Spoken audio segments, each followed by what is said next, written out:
What is going on, everybody? We are back and better than ever, and back in D&D with our good friend Zero State Live right there. Make sure you go to the multi-switch, the multi-link I just gave you. Click on that. Give him a follow. He is awesome. He is a part of our game. Our good friend Zero State Live. He is co-streaming this as well. So please click on his name. Click on that link. Watch both aspects. He's just a fantastic streamer. But we are back. We're ready to go and better than ever. And I'm going to bring on the guys. Hi. What is going on, everybody? Zero. How's it going? What's up? How are you? I'm good. Did you guys time this? Yeah. No, I mean, it worked just out worked good, out though, right? that way, right? It did. Zero, give your doggy a scratch behind the ears from everybody over in my stream to yours. Right over there. Everybody, be sure to follow the multi-link. And also give Zero a follow. He's just awesome. Not about awesome, but thanks. You're welcome. Are we all ready to do this? I know I am. Oh, God. Why does that make the hair on my neck stand up whiplash when you say that? It must be a spell. It must be. At least I don't have smelly feet, Frethen. Well, I mean, you haven't been walking around for like how many hours now, marching in boots that have been soaked in water? Do you expect me to not have smelly feet? I think that's unrealistic. I'm just saying. So we all got to level up. Yes. Stream. Wait, you guys leveled up? I did. So why don't we take less than 30 seconds each to describe what that means for each character? Phineas. All right. For me, it really meant access to another spell, but really made some decisions about how I want to do that, and really took a spell for role play and not damage. So I really thought about how is Deer interacting with everybody. You know, he's not the biggest damage outputter right now. I think he'll get there. But one of the things that I did was I took some stuff to get into roleplay a little bit more. So I'm hoping to be able to use some of that tonight. We'll see. Cool. And Frethen, what about you? For Minoran, or for me specifically, it meant that I got to pick up a feat and work towards getting Minoran into a point where she's mechanically working the way I envisioned her to when she becomes a badass. For Minoran, it just means that as she spends more time on the surface, she gets more used to fighting without the resistance of the water, without having to worry about, treading water and so on. Did you see that, Phineas? He corrected his when she becomes a badass to if she becomes a badass. Yeah. I know how Strahd works. Yeah. Zero, how about you? How did your character evolve moving to level 4? I stab things with greater efficiency, mostly. Excellent. That's pretty much it. I did ability score increase, and I became a little wiser. Ooh. Just wise enough to not look like an idiot. That's pretty much it. So you guys almost got your ass kicked, and what you got from it was becoming a little bit wiser. Yeah. That's good. Time. That's good. I'll take that. Fully opening the door. Along a similar vein, about almost getting our arses handed back to us. So Tim Grom decided to invest it a little bit in his constitution. Rolled over a modifier, so he got a nice little boost to his health there. And he learned a new spell. After his last adventure, he tried one that he'd been looking forward to, that chromatic orb that spat out all kinds of different elemental damage depending on what he wanted. And now, having stared death in the face, and pairing that with his new, I wouldn't say mastery, but learnings of various elemental powers, he's decided to take in some absorption of elements as a little reactionary move he can take. So He's got that in his belt if he ends Blah up blah getting blah. smoked. Blah blah Very blah. cool, very cool. So you guys pretty much got ambushed last time you swung the church door love hitting open that sound after card. dealing with Doro. There was Strahd completely surrounded you guys with wolves and zombies and led to a fight. Strahd kind of explained that he was testing you guys. He's usually so bored with the adventurers that come to his domain. And we're playing in his world. And you're playing in his playground. That's it. This is his game. I felt kind of bad though at one point. Well, a lot of the points last week because we left the dang coffin outside this whole time. We didn't bury the dude, the Burgermeister. That's why we were heading outside, though. We're like, okay, you know, now that we've dealt with the vampire downstairs, we've really got to go get that coffin and deal with this. And we just opened the door. I mean, but think about that. Think about, just to revisit this for a second, why didn't we bring the coffin into church? What are the chances I of mean, that? I think he we was just a went dead down to body. open the door or something, and then Yeah. we kind of forgot because there was like crazy. Just leave it outside. And And mean, Irina yeah. and Ismark were good with that. They're like, okay, yeah, leave it outside. Wasn't a big deal. I mean, he's Well, you dead know, at you, this you leave point. it outside, you go introduce yourself, and you guys immediately got distracted.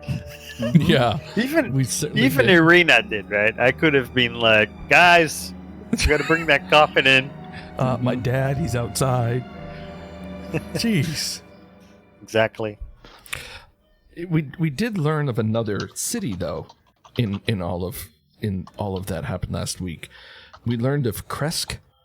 I'm probably saying that horribly, where the Saint Markovia Abbey is, which is Indeed. probably going to be pretty important to us. Yeah, it sounds like a pretty interesting spot because we heard that St. Markovia's, the scrolls of St. Markovia, what the pastor had alluded to, possibly having some clue as to the origins of the curse and how to combat the curse of Strahd. So maybe this will be helpful in. He was hoping to be able to save his son, and we chose a different approach. But maybe we'll be able to use this knowledge for Irina. As Zero said, we freed him, right? It was Zero that said that, right? We're gonna free him, so I blame Zero. That's a fair That's point. fair. Darkness roll. That's what I would do. You know, the thing is, though, Donovich got struck pretty bad. Some wolves jumped on his leg, and his health is, I don't want to meta game, but his health is at -1. Oh, He's not looking Yeah. good. I thought we I stabilized, stabilized him. him. Yeah, we you- did, I think. Yeah. You stabilized him, but he's not kicking around, walking around, that's for sure. He's mortally wounded and in his bed. He's not an adventurer like you guys, right? He's a little bit softer. What that means is that he doesn't get a long rest and spring back to life and continue on moaning about his son. He's in that bed and it's not looking good. Okay, great. Another person to bury. We can leave his coffin outside too. Hey, Minoran does have healing abilities. They were just all patched, okay? If we're gonna kind of dig a hole anyway, maybe we can. Oh yes, your thoughts are getting darker. Strahd is being successful, yes. Speaking of which, Dira really overexerted himself in this fight. But, actually tapping into the darkness deeper than he usually did, and leveling up because of it, as you guys all did.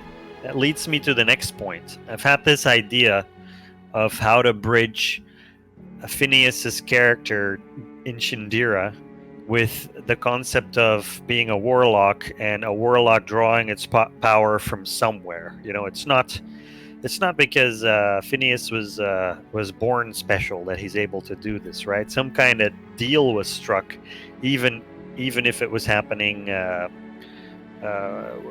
before Phineas can even remember it. Now, the origin of Dira's power is unbeknownst to all of you guys as characters, and it's potentially even unbeknownst to Dira himself. But what I wanted to do to make it a little more interesting is have a weighted die that when Dira tries to do a warlock attack, or he tries to do a roleplay mechanic affected by magic that would require a roll, I want him to roll, like I call it the darkness roll, the Dira roll. And it is weighted in Dira's favor for now. And if it procs darkness, then he can roleplay according to that, and he can he will, like I as a GM can put in an effect of my choosing, whatever that may be. So for example, you guys are attacking a zombie, you need 12 to hit, he rolls an 11, but the darkness roll hits, I might make that a hit instead rather than a miss. A little less anticlimactic rather, and it plays into what Phineas is trying to do with his character. With the same token, we're in Strahd's domain, and Minorin, Fredden's character, is a paladin. And paladins, they worship a deity. And in Minorin's case, it is Persona, the god of the Tritons. And because of Strahd's domain and the fog that's surrounding his domain, it's very hard for priests and clerics and paladins to communicate with their deities. And so Minorin too has been feeling this disconnect since she came to this land. And whenever Minorin does a roll that requires magic that normally is sourced from her deity persona, she can also do like a persona roll, I call it, and that is weighted even less in favor of what the darkness would be for Dira, for now at least, because of course Strahd is very strong in this domain, and it's very hard for persona to pierce through that fog and through the interference. But if it does happen, similarly, I could do a nice GM effect, either causing something to hit or something more in theme with persona itself, up to my discretion. So it's just something I wanted to add a little bit more flavor to what these characters are supposed to represent. And I hope you guys can agree to roll with that and try it out with me. Sounds really interesting. Yeah.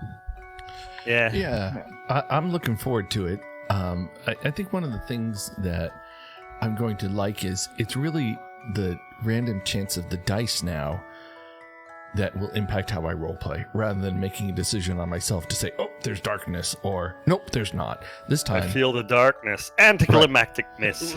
Right, exactly. It's like, oh, way to go, Phineas. Yeah. Right. So I'm looking forward to it. So every time I do an attack, really, I should do that. And Whip, you could help guide me to say, hey, in this role play, you should be using this kind of a thing. Yes. Yeah. So a little guidance I there, will. Whip, I would appreciate. So with the same token, I asked all of you to Hey, Hex, tell how are me you? what We're is just playing starting. in your minds about each other and the quests you find yourself in. And quite a few of you have noticed that Inchandira is struggling with something. That he's got shadow in his eyes, or he's moody and all that stuff. And now that Inchandira is level 4, it does seem to affect them a little bit more than. Oh my god! Ooh. He hasn't Oh, slept boy. in years. Oh wow. Okay. What, do you need Look help at my putting your makeup character. on, man? My god. As I understand, that's an e-commerce dev after Black Friday. Okay, that's funny right Good there. point. Wow. Look at Dira. And so that is his current state. Yeah, that is what it looks like currently. Okay. Do you have that as a file you could send me? And I'll. Yes. Okay. So, perfect. leveling up made Dira turn apparently 40. Yeah. You're 10 off. You're 10 off. The darkness 0. is a hell of a drug. Yeah. Yeah. Wow. Meth, Look at not even once. Dira. Poor Dira.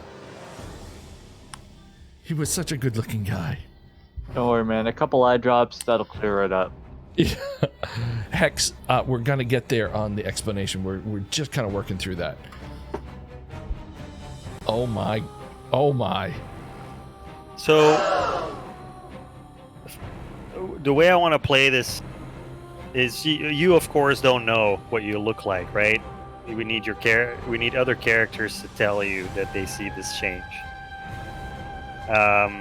But as an effect this has on you, a warlock in D&D is quite a strong character, plus these rolls that as you level up, the darkness is going to roll more and more in your favor. The disadvantage of your visage changing like that is that right now you have -3 to persuasion. Okay. Oh. Yeah, when you're And trying to this persuade does somebody make of something and they visibly go, "Oh," that's a minus That's three. not good. That's not good. I thought that was good.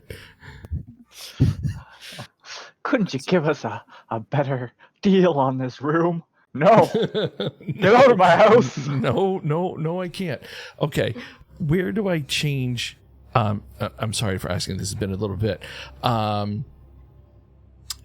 Where do I change that file to show in here? Is that out in the settings? Oh, Looking for? Yeah. How do I upload a new pick into the game? Oh. yeah. I think we got to change your token. Yeah. Mhm. I can do it also. Yeah. Can you change my token?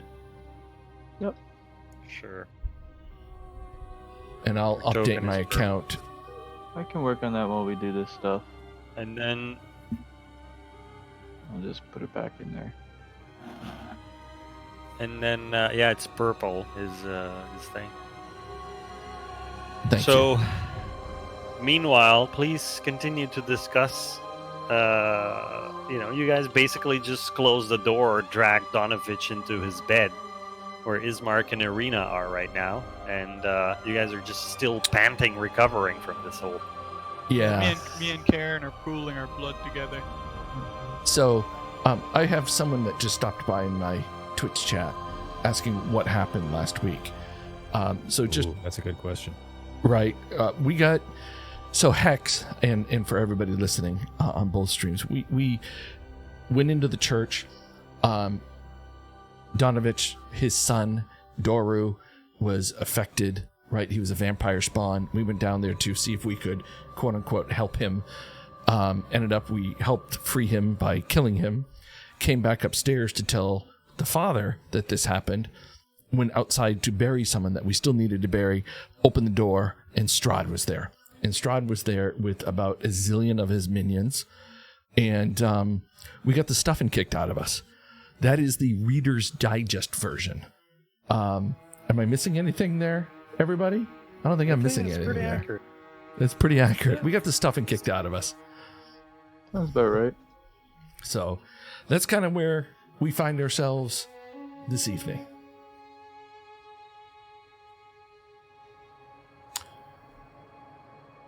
Indeed.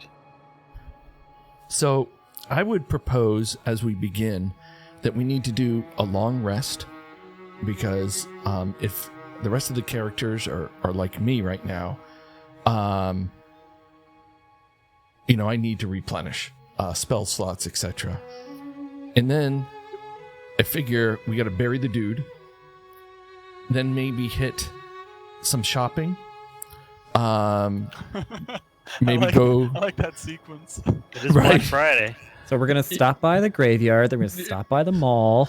right, and then go to the tavern, to wash it all down, to wash away, our fear. And Do you think they have a PF Chang's there? They do, right? Get the bang bang shrimp.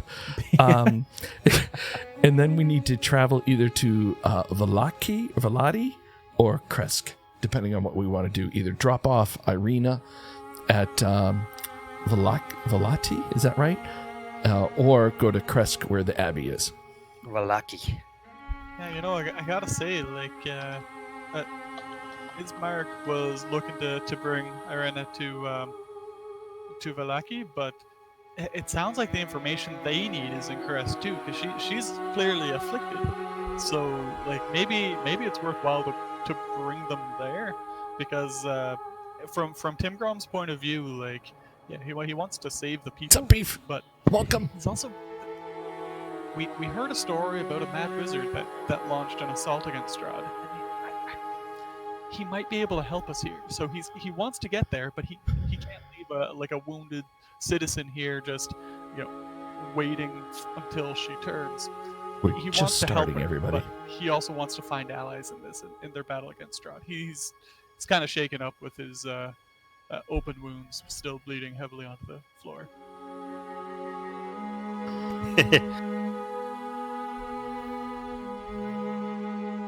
But he also agrees that beer would be good right now, so he's good with the tavern. The tavern jump after we bury the mayor of this town, the Burgermeister. Right. Okay, so let's do a long rest. It is, I want to say, 1 in the afternoon.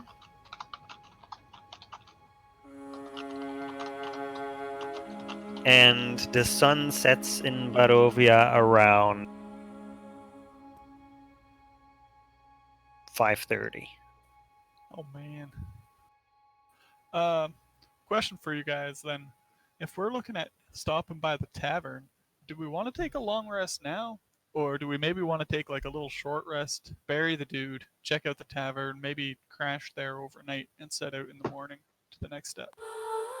Well, the thought comes to my mind that I'm not positive that there's not still 10 or 12 wolves outside. Am I?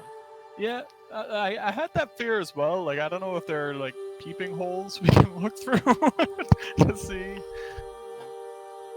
Just open it very slowly and just a crack. Yeah. Well, I suppose you could listen, I suppose.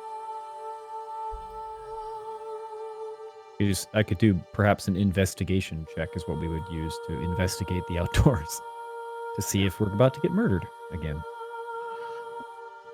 Yeah, if we want to like listen for breathing or footprints or something, I think that could work.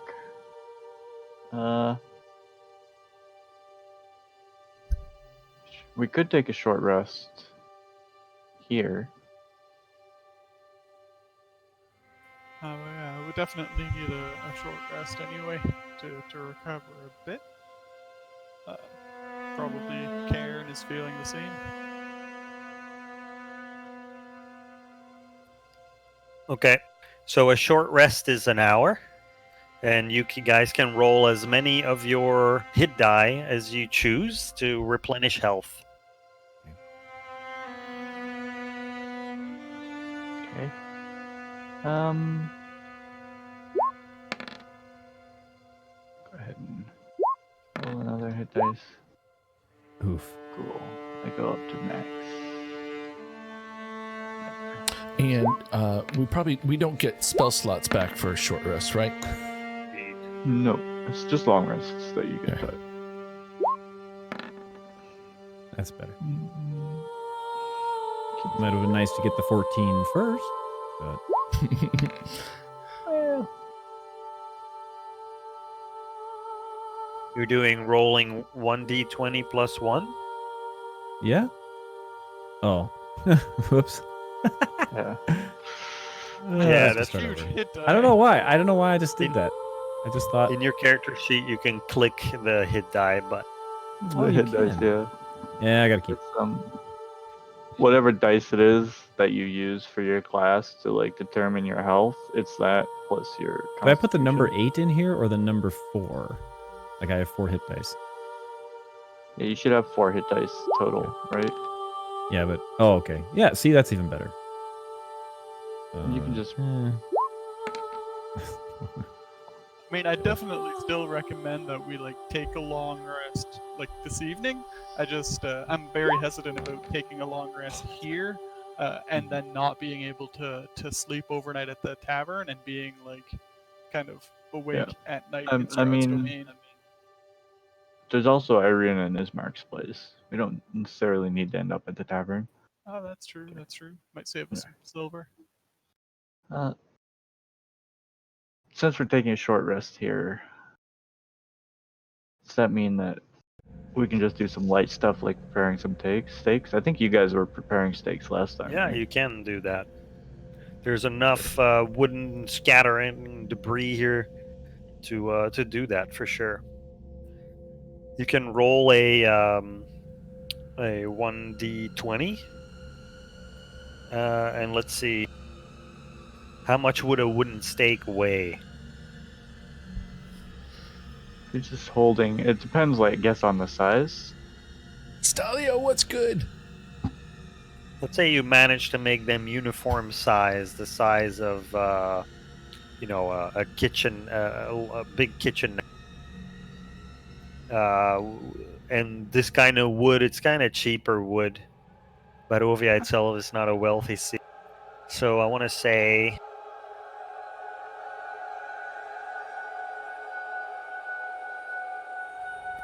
for a Zero's benefit and Phineas's benefit, I won't use the Imperials. Wait, for their benefit, you won't use the Imperials? I won't. Or you won't use metric? Yeah, that. Yeah, you'll use Imperial. For their sake, we'll show them how to use metric. I That's don't right. You can understand. teach us for that. So 5 wooden stakes weigh 2.5 pounds. Would that be a reasonable amount? Because I don't speak. Yeah, For half a eating pound units? for a steak. I don't speak the fine. Queen's English well. Okay. So who's crafting steaks? Normally, I'd be all over that, but right now Tim Grom was going to spend some time doing a little ritual with his shatter spike, if you know what I'm saying. Yeah. Ooh. It's gonna I create thought a bond. Minna was going to do it only because but she saw someone doing it. I thought when she got back from dealing with Donovich. Is that not the case? Was someone making steaks? I was thinking about it, but Tim Grom hasn't. Yeah, you know what? I guess I can bond with my blade overnight. I'll make steaks now. Yeah. Because I had spoken about it because there was the extra debris around. So let's do that. Let's make a couple steaks apiece. Okay. Then I'll follow suit. Like, Timgrim, what are you doing? Are I'm you preparing the creating barbecue some art? by making some steaks. I'm after seeing what finally ended the vampire downstairs. I figure we should make use of this Hex, the debris. church is almost destroyed. You'll see it maybe here if I make can sure actually we get that have graphic back. some wooden tools on us in case we ever get the chance to end more of Strahd's minions. Is wood truly this powerful against a foe like that? I thought you would need Generally, something more. I would have thought the same, but from the books we'd read about the insight into the origins of the Sunless Citadel and the origins of the Golthius tree, it looks like it was a stake through the heart of that ancient vampire that ended him. Now, mind you, it did sprout a very evil tree that seems to be continuing to this day, but that didn't seem to be the case when I drove the torch through the corpse of the vampire downstairs, through Dura's. Was it Dura? His name? Doru. Doru. Doru. Sorry, guys. Close enough. Doru's just downstairs, so that's enough evidence for me to keep a few on hand just in case it works as well as it seems. Funny to think that such a mighty foe can be brought down by a common shrub. And then I'm gonna sit down and start doing what he's doing.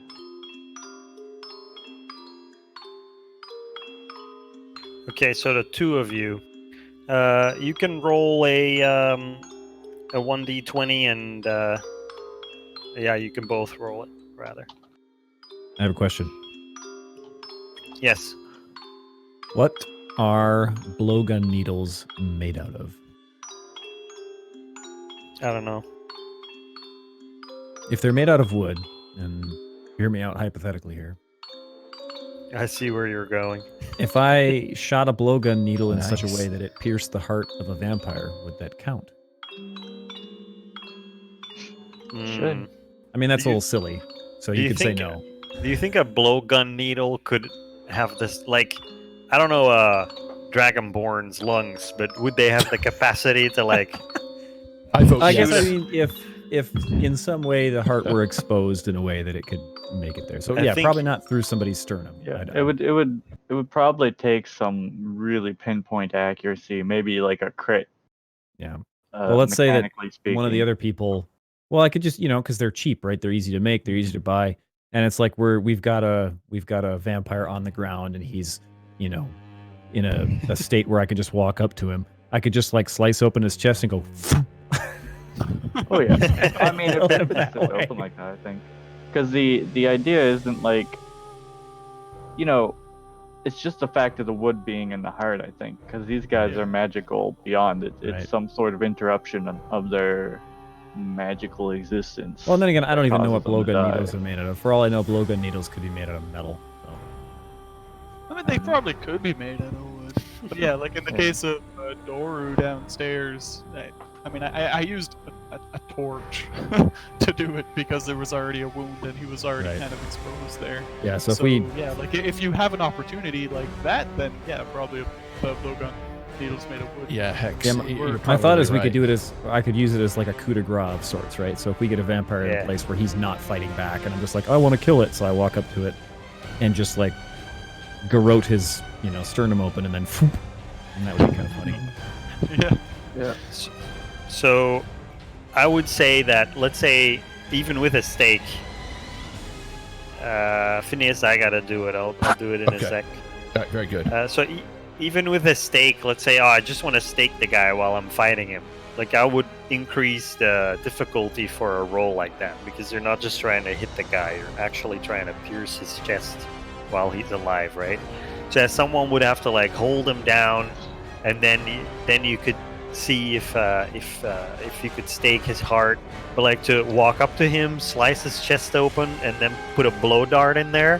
Those would have to be some pretty epic rolls. Yeah, I meant if we were holding it down, or if it was in a subdued state of some sort. And so you're trying to save the weight by doing that. Well, I mean, I have them in my pack already, and I just saw them and was like, oh, I wonder. I don't know. I haven't It thought was a about good that. play. Like, It was, how it was a bad good does this play. get? Like, are we able to give them a sliver in the heart and they die? I think the magic only works if you pierce it properly with, Okay, wood, all right, that's with fair wood. enough. Like front and back, wood sticking through. Now I do have hempen rope, and that opens up a whole new. Is that considered wood? And sorry, I'm done. Depends on Sorry, what I'm state done. you're in. Depends on done. what state you're in. Harpoon Strahd. I could hear Whiplash just thinking in his head, like, and Zero's character falls unconscious in 3, 2. I would never do There's a that. bubble of this. I would kill you legitimately. Oh, right, got it. A boulder falls on your head. Dear, see- All right. I think I've changed every image to this dark Dira. Let me switch to there. Still shows as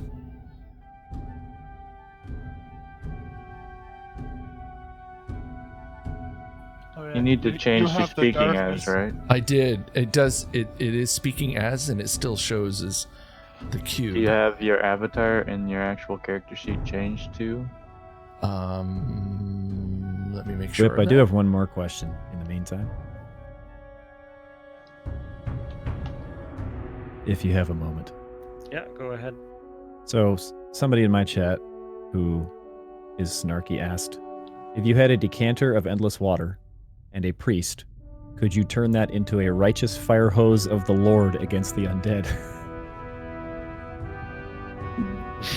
by I blessing think the so. decanter and then. I think so. I It's think that would. actually Oh, he says yes. Okay. ritual to bless water and make it holy.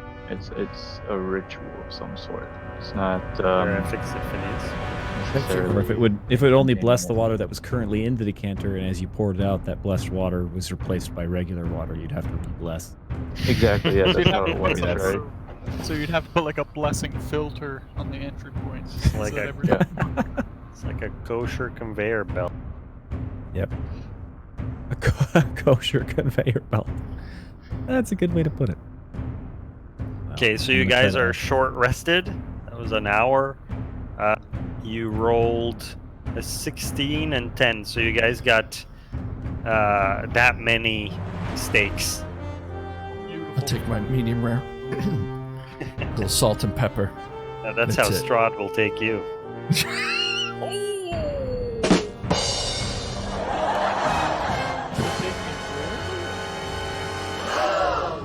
Oh boy. Yeah. They Kind of said wondering it's if half a pound. yeah. Okay. I was kind of wondering if Timgrim was the sort of like, because he's got a craftsman's hand, if he would get some sort of benefit to his like steaks. If like he made better steaks, or he was able to just pump them out quicker.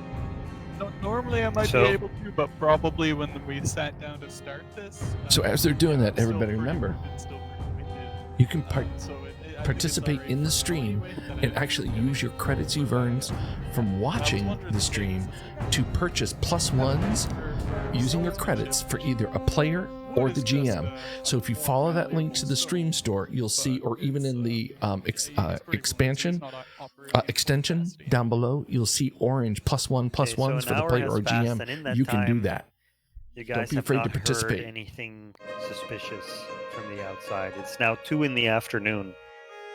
You guys are recovering your health here. And nothing.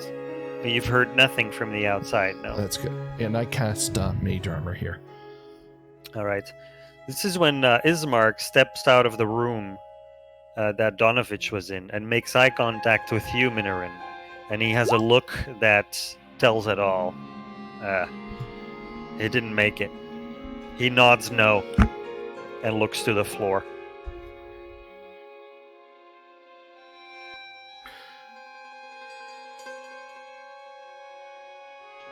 I'm just gonna bow my head and say a little prayer to Prashana there, and then go check on the body.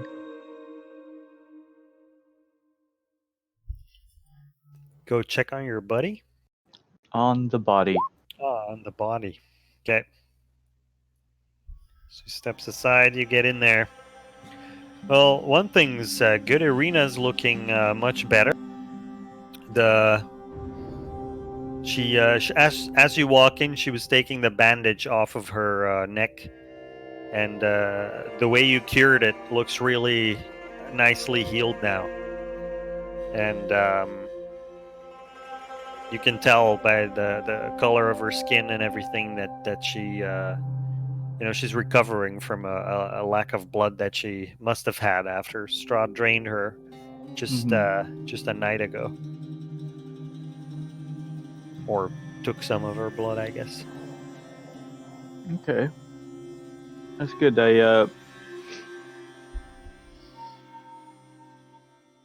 I guess I lodged that in my mind, and I say, you're looking much better, especially after everything that happened today. If you feel out of sorts at all, I can help with most ailments. I don't know what we're gonna do about your father with the priest Donovich no longer able to do your prayers, your rites. And she says,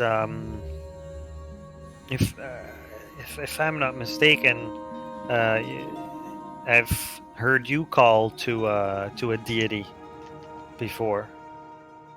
Persona, is it? Yes, Yeah, Persona, the goddess of my people, the Tritons. You may not know of them, since our worlds have been separated. It's understandable. If you are fine with her, then I will be happy to say the rites for your father and send him off to the afterlife. I must do the same for Mr. Donovich, after all. I don't know Persona, but I see you do acts of good, and that means Persona must be a good god, and that is good enough for me. She certainly is. She is. She She walks is the up goddess to to all those who walk in the light of civilization. Donovich and pulls the bedsheet over his face. Oh wow, she says, Dira, you're not looking too well. Do you feel alright? Yes. I feel fine. I've been searching for power and knowledge to help our group. And I think I found it. I think I have found it. I have found it in the little perfections all along the way. But yes, I'm feeling good. I'm happy to hear that. And she kind of darts her eyes at you, Minorin, to see if you notice what she sees. I just give her like a straight look.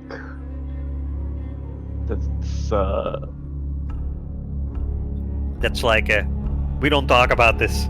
No, it's like don't worry about it. It's just Okay. dark and moody. I've seen it. He's just dark and moody. Yeah. It's just dark and moody. So, Okay. It's kind of like the drink in Bermuda. Dark and stormy. It's dark and moody. And while you guys are discussing this, Ismark is at the door with Timgrim there and says, Master Dwarf, I have to thank you. Without your presence here, surely my sister and I would have perished. I cannot express how grateful I am. If there's ever anything I can do for you and your friends, you must tell me. For now, we're happy to help, but we're concerned at the conditions under which your people are living. It seems very precarious. I guess if there's something you can do for us, it's to stay hopeful. We'll be rid of this curse of Strahd yet, but in the more immediate term, maybe you can come with me and we can carry your father indoors and prepare for the funeral. Yes. So I want to approach the door and just really quickly before I swing it open, double check that it's safe to do so. How are you double checking? I'm gonna just open it a crack, seemingly nonchalantly, just opening it as though I'm just taking my time opening it, but really opening it a crack to look out and seeing if I need to quickly retract it. So I'm just gonna do an investigation to see if, as I'm opening it, I see anything suspicious that would cause me to close it again. Yeah. You see a door. You close your eyes and then you say, I You- can't see anything. I don't know why. That's it's a door. More like you accidentally rub your raw eye on the door and get a splinter. Keep that splinter. You could kill a. I go to slowly open the door, but whereas the door has been attached for so long, I go to push it a little and it just falls off its hinges. I think it's a door. That's exactly what happens. Whoa.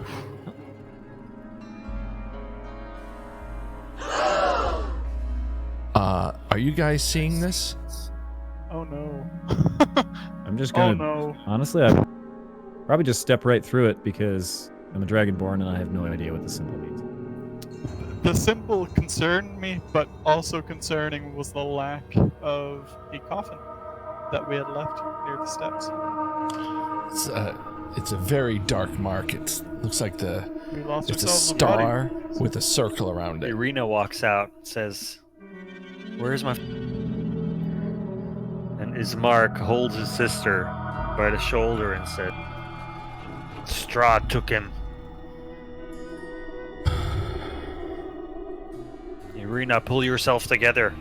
He does these things. He toys with us. Can't you see? And she... Yes, pentagram. Thanks, Hex. I step forward, put my arm on Irina, and another on Ismark. Gotta stand between these two tiles, but I can't quite do that. I say, I'm sorry, but there's not much we can do short of storming Citadel to retrieve your father now. We will put an end to this curse that Strahd has put upon your lands, and then we will see your father has been given his rights. But for now, we must make sure the people of this place are safe. Irina seems comforted by your words. Ismark pulls you aside a little bit there, Timgrim, and tells you, "Surely you do not wish to take Strahd on directly. This is madness. That's suicide. You saw what he can do. He didn't even fight us. It was just his lowly minions. Who knows what he has at his disposal? You must be careful, Timgrim. You must try to save yourself. We must get to Vallaki for safety." I don't dispute that, and I certainly don't mean to suggest we're heading for Ravenloft now. Just that we will see it done, that this curse that Strahd's placed upon the land will be ended in time. But I agree, and I concede we're in no condition to put an end to it directly. But before we leave this place, your father will have his rights. Thank you, Master Dwarf. I pray you are successful.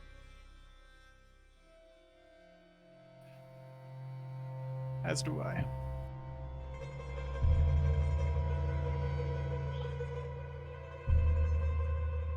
So, can I run a religion check as I step out of the doorway and just kind of like look at this symbol on the ground? Yeah. Just like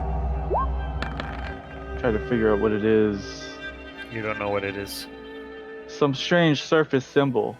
There's paint on the floor.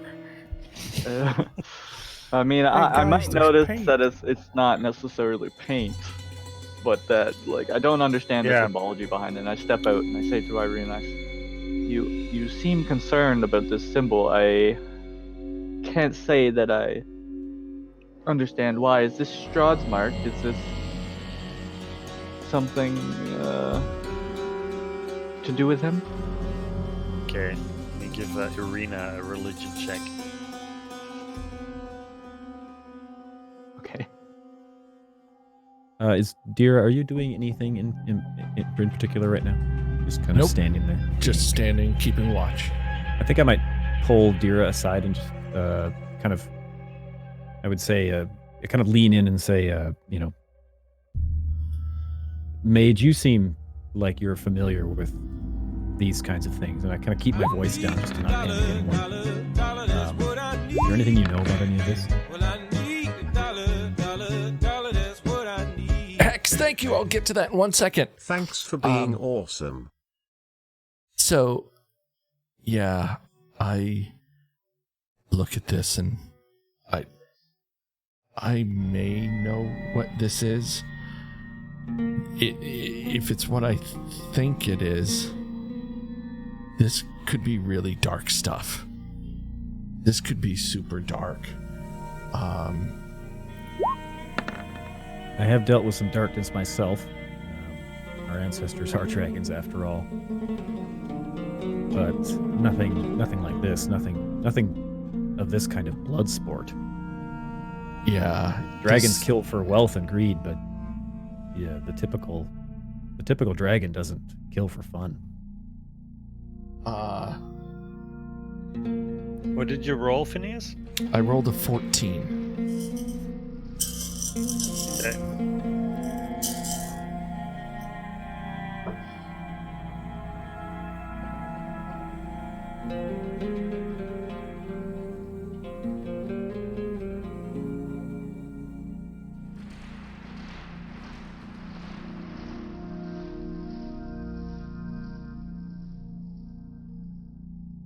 Oh God, it's moldy cheese.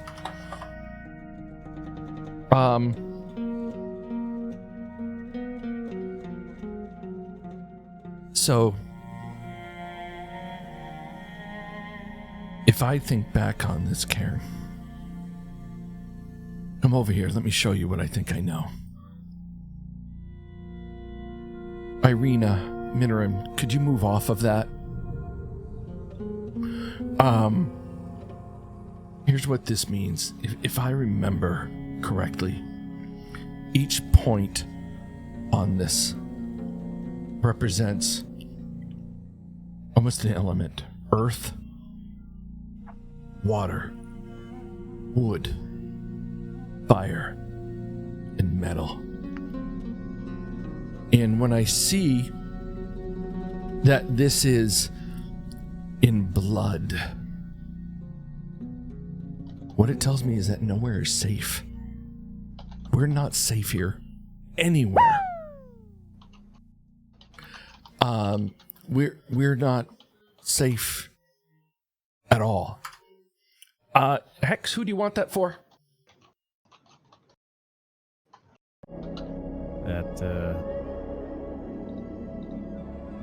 Well, that's frightening. Tim Grom, I want to step forward and just start dashing this symbol away because I don't like the implication. Hex, you can choose who that plus and one I'm sick goes of this for. Tyranny. The stuff, the space on the dirt that's marked in blood, I'm going to kick away to break the symbol because I think it's important that we not just leave it out in the open for people to see and feel fear. We want to help these people, and helping them might mean removing unsightly things that can cause them. You're totally can cause fine. them Totally to fine. Think that this is somehow more than just, an evil ancient vampire whose power surpasses all that they've known. And I'm gonna step forward. And I put my hand up on Dira's shoulder, and I look up at him, look him in his red, lined eyes, and I say, "The path of the righteous is seldom safe, Dira. And it's true that we are in more danger now than I'm sure any of us have ever been. But it is also true that we have never had a greater purpose than the purpose that we serve here. And if we should die here, in service to this purpose, to these people who need our aid, then I believe that there is no greater reason to exist. And my brother, before he died, used to read stories of heroes with me. I remember in his letter to me that I received after his passing, he brought up a quote from one of our most favorite stories. And this said that it is in these dark moments, in the direst of times, when we must be brave and we must shine brightly for the sake of the ideals we stand for and the souls we protect, Dira. We will become the light that casts off the darkness of this place. And you may not feel safe, but know, Dira, that I stand with you. And I will not allow any harm to come to you that does not have to first pass through me. Dira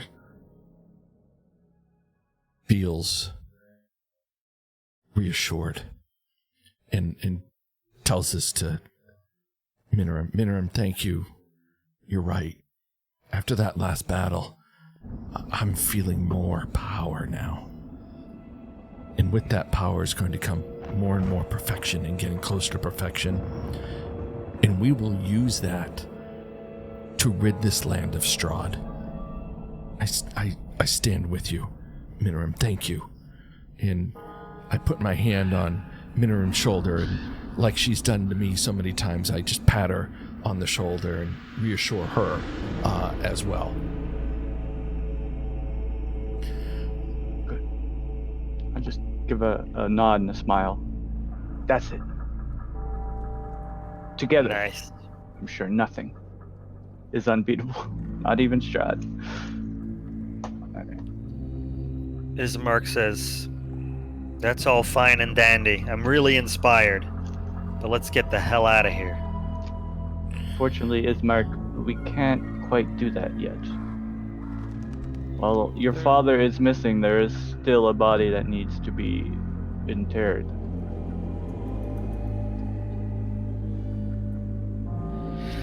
I guess you're right. Is Mark will- sort of looking at the rest of the party to see if anybody else wants to... If anybody else seems bothered by the fact that Donovich needs to be buried. And My particular and he- tribe would have left them out for vultures and other creatures. So it's a little weird to bury anybody, but I don't really argue the point.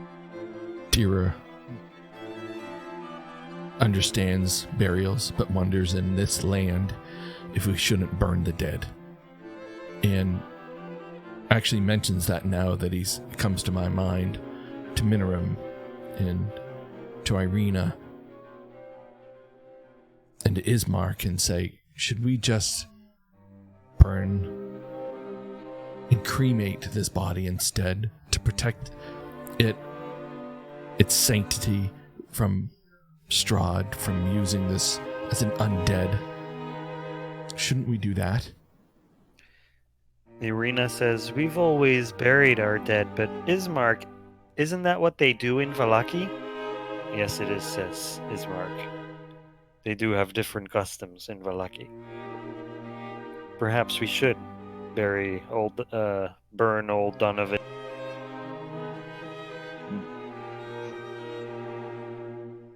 Well, from what I've seen of this place thus far, we may want to burn it all. No offense, as I look at Ismark and Irina. This nice guy, this Karen. None Deer taken, kind of says Ismark. He's got a bit Dude. of the dragon in him, is all. Deer shoots Karen a look like, okay, we're going there. Karen standing there going, "Dracarys." It's the bells. The bells make me crazy. So, are we going to burn this body?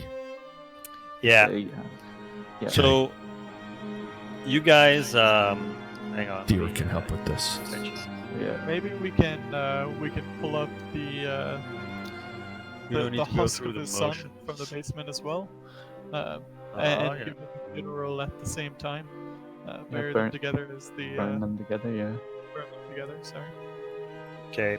So what you guys do is, Ismark and Irina go back inside to prepare old Donovich for transportation. I would have suggested that I do that, as I'm Okay. part of the You're the like, holy order, qualifying. right? Yeah. You're the officiant. Mostly, like, the only one that's even closely related to the clergy would be the thing. So I go in and I prepare him. If he had like in his room a spare set of clothes that looked less soiled, I Yes, might he like does. change him into them, and then set him up peacefully with his holy symbol, and maybe you know, maybe that holy symbol that Dira chucked at Doru or whatever, right? It's in the basement. Yeah. The holy symbol, Yeah, it is in the frisbee. Okay, so you guys do that, and Tim Grim and Dira they start taking some of the broken pewters and wood that's scattered across the church, and one of the candles that's laying around, and bring it outside. You guys are now outside carrying Donovich, and you have all this stuff, and you walk around the church. On the right there's like a door in the fence, and you guys see a fence of wrought iron with a rusty gate enclosing a rectangular plot of land behind the dilapidated church. A tightly packed gravestone shrouded by fog bear the names of souls long past, and all seems quiet. So you guys enter the church, the graveyard area, and you find a suitable spot for doing this process. You set it up. You put old Donovich on the pyre, and after a whole other hour has passed doing this, you're finally ready to light the fire, and you're all standing around the pyre.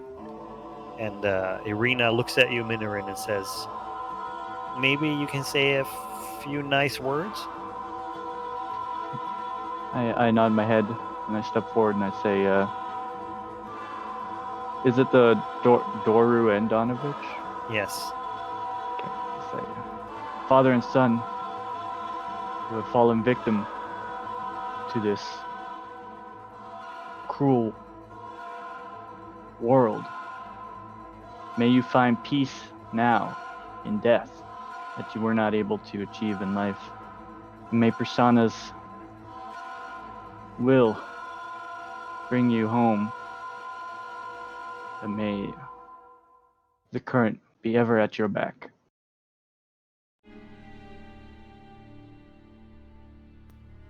And Irina takes the candle from your hand, Dira, and she lights both pyres. And you guys stand back, looking at the flames, slowly engulf the entire pyre, and then you guys are taken in by the dancing of the flames there for a moment as you stand there in silence, reflecting on how the day's been going so far. And it feels like you guys are about ready to move on from this place and just let it burn while you walk away, when suddenly a raven flies overhead and lands on your shoulder, Cairn. I look slowly at the raven. And he just tilts stare his at head at you and sort of stares at you also.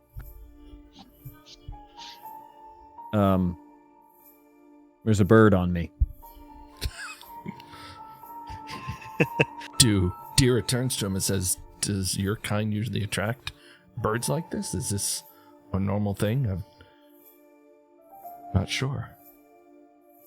I glance back at Dira and say, "This is not particularly normal. No. Though birds appear to be reptiles of an ancient type, we don't typically get along. We eat birds." You're not going to eat that one, are you? He looks so friendly. He doesn't look particularly tasty, but very little in this land looks particularly tasty thus far. As you said, we eat birds. He flies up, flies away towards the northwest.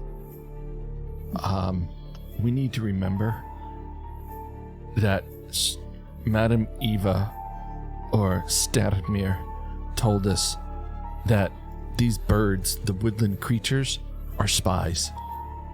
This is Strahd's eyes. We need to be mindful that he was just watching us. I probably should have eaten that bird, huh?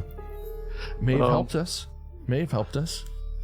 I mean, not 2 hours past, he was sending far greater creatures than birds at us. So I think we could let this bird go, probably.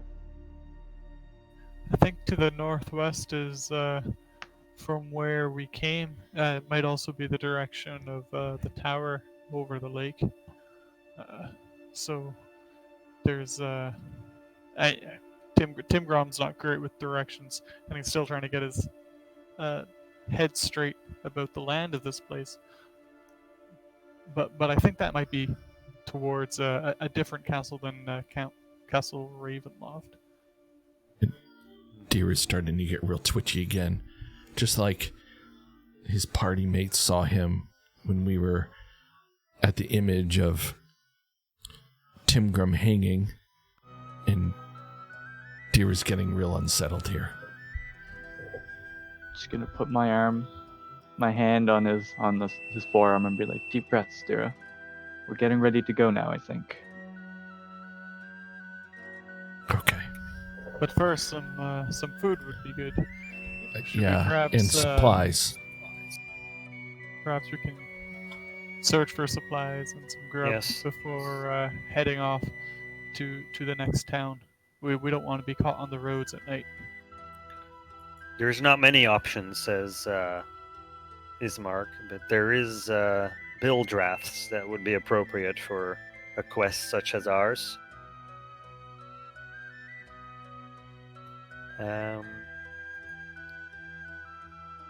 Oops, this one rather.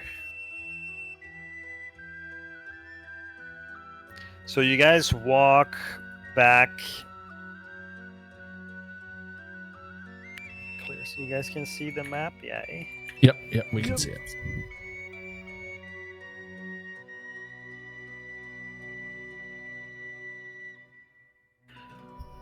So you guys walk back from here this way,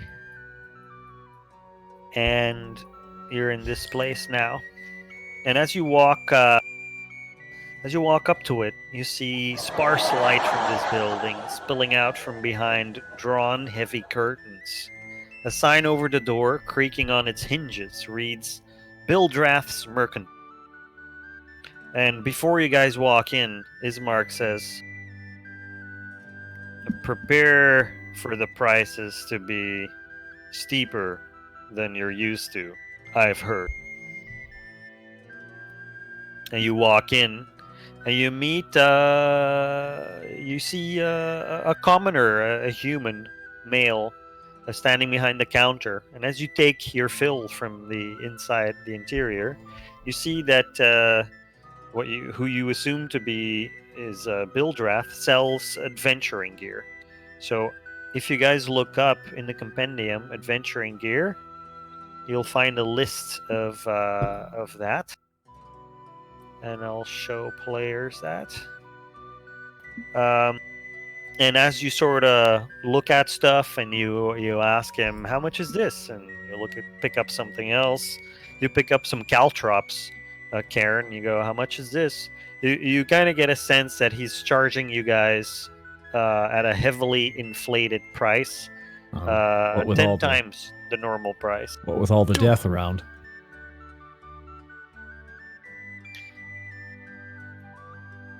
There's also a piece of clothing that catches your eye, Dira. Yeah, and I go over to that piece of clothing, and I want to know how much that clothing is. I pick it up and look at it, and what I'm hoping is Dira starts to think about how his complexion has changed a little bit with this last power-up, and is wondering if a cloak of some time might help him. And picks up the piece of clothing and understands that it looks like a black hooded cloak. Mm-hmm. And walks over to the innkeeper and wants to talk about it. Mm-hmm. It's not an innkeeper. It's a shopkeeper. Well, sorry, shopkeeper. Sorry, All I was good. trying to do Just- two things. My just- apologies. So, Bildrath looks at you, and you can see that he notices the veins that are starting to,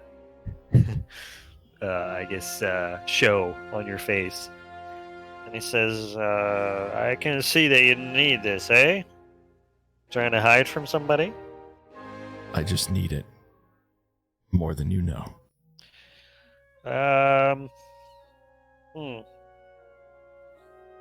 50 gold. Surely, you're kidding. There are less and less people here every day to buy your ware, and you're gouging us? Surely you can do better. It's my last one. I say if you want it badly enough, you will pay for it. There is no competition in the village. At this point, I'd be browsing around, sitting next to Minorin or something, and I just kind of lean over to Minorin, the short little one, and I say, if we set this guy free, we could have everything, and then just walk away. Dira, Very says, quietly, obviously.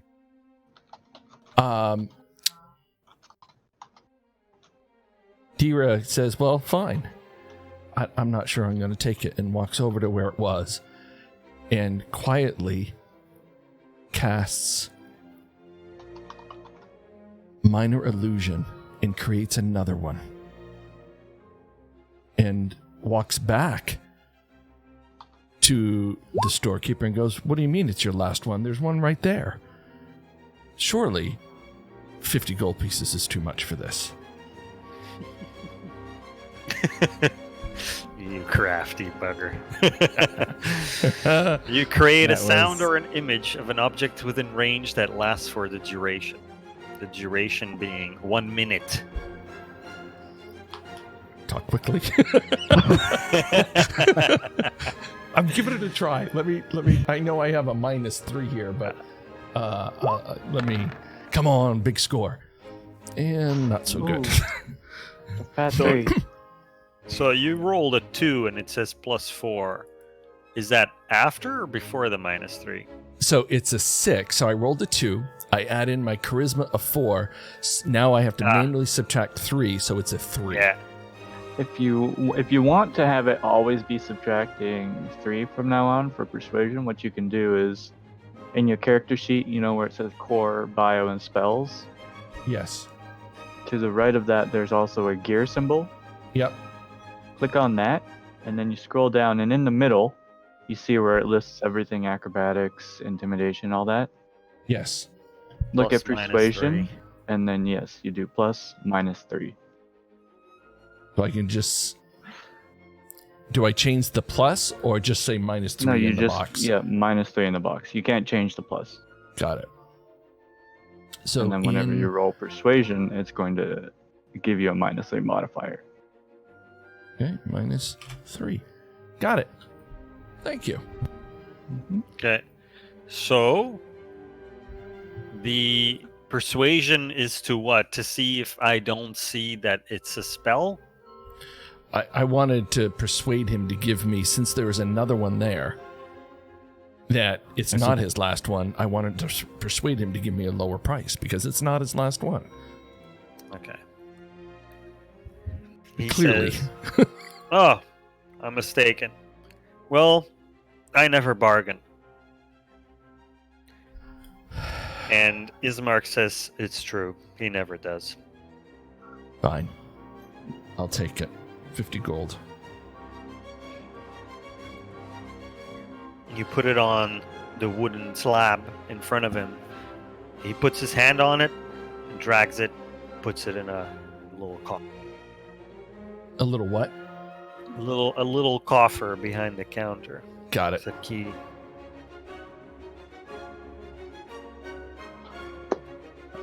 Can I look through? Does he have books here? It lists books in the adventuring thing, and it lists holy symbols. Are they? What do I see when I look around and notice these books and holy symbols?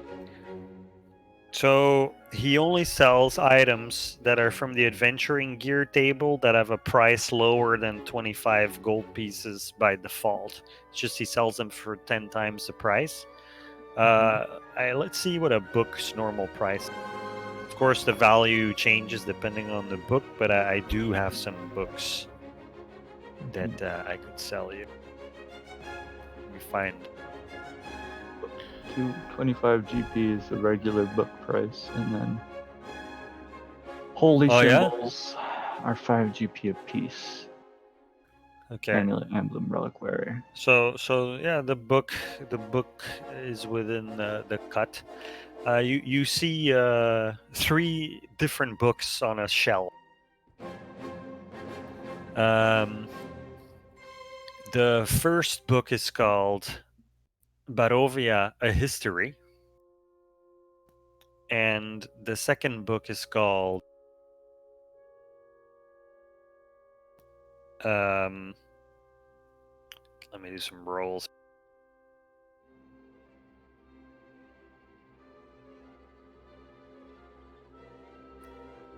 Saint Markovia, Mm-hmm.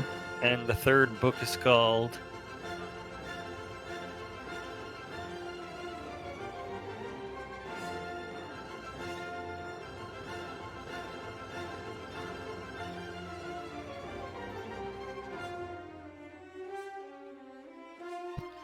Valaki and the Conspiracy Theory.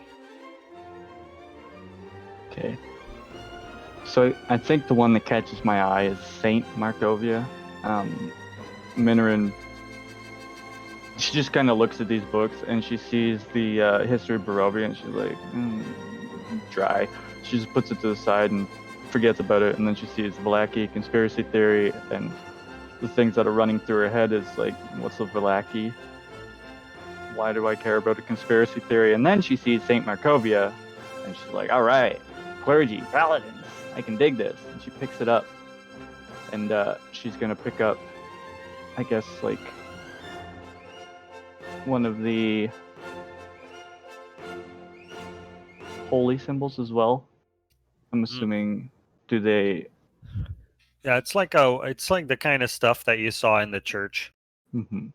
So I guess one of the amulets, and just kind of look at that and maybe flip through the book a bit, and then she's gonna walk up to the counter, and she's gonna like take her halberd, which is kind of just resting on her shoulder. She's gonna like thunk it down in front of the counter and just push it against it, so that it's kind of leaning there, but it's not gonna fall over.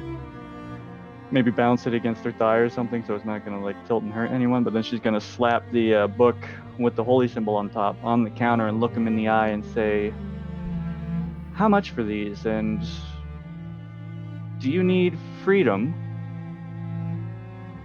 I'm gonna roll an intimidation check. Using the It's word like freedom. it's not a. She's being intimidating because of the way she is, less intentionally. More, it's just boom. I'm imagining her being unintentionally pretty intimidating with the way she's acting.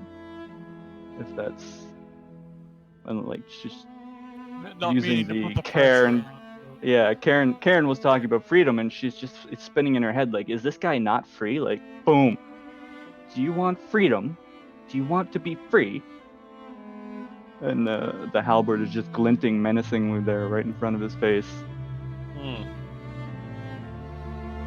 He lifts his nose at you and kind of looks at you from the corner of his eyes and says, "Oh, nephew." And from the back comes this grown, large child. Mm-hmm. His muscles rippling beneath his leather tunic should give ample notice of this kid's strength. But at the same time, he looks kind of simple-minded. And he says, "Yes, uncle." And then Bildrath looks back at you straight and says, "The books are 60 gold each. But this one, for Saint Markovia, is quite valuable. I would say that one is 70 gold. I'm just going to smile at the nephew when he comes in and give him the old Triton charm. And then I say, truly, is it truly valuable? Interesting. I'm gonna roll a persuasion check to try and charm. Ugh. You sort of flap your gills a little bit, and he's not impressed. Not the shopkeep, but the other guy, the nephew. And I turn back and say, indeed, I do have that. That seems for a valuable book. And I mean, the ratty cloak was only 50 gold, so this is clearly much more valuable than the cloak, so yes. And how much for this holy symbol? And I just kind of like poke my finger down on it. And I look him in the eye and then like, The holy symbol.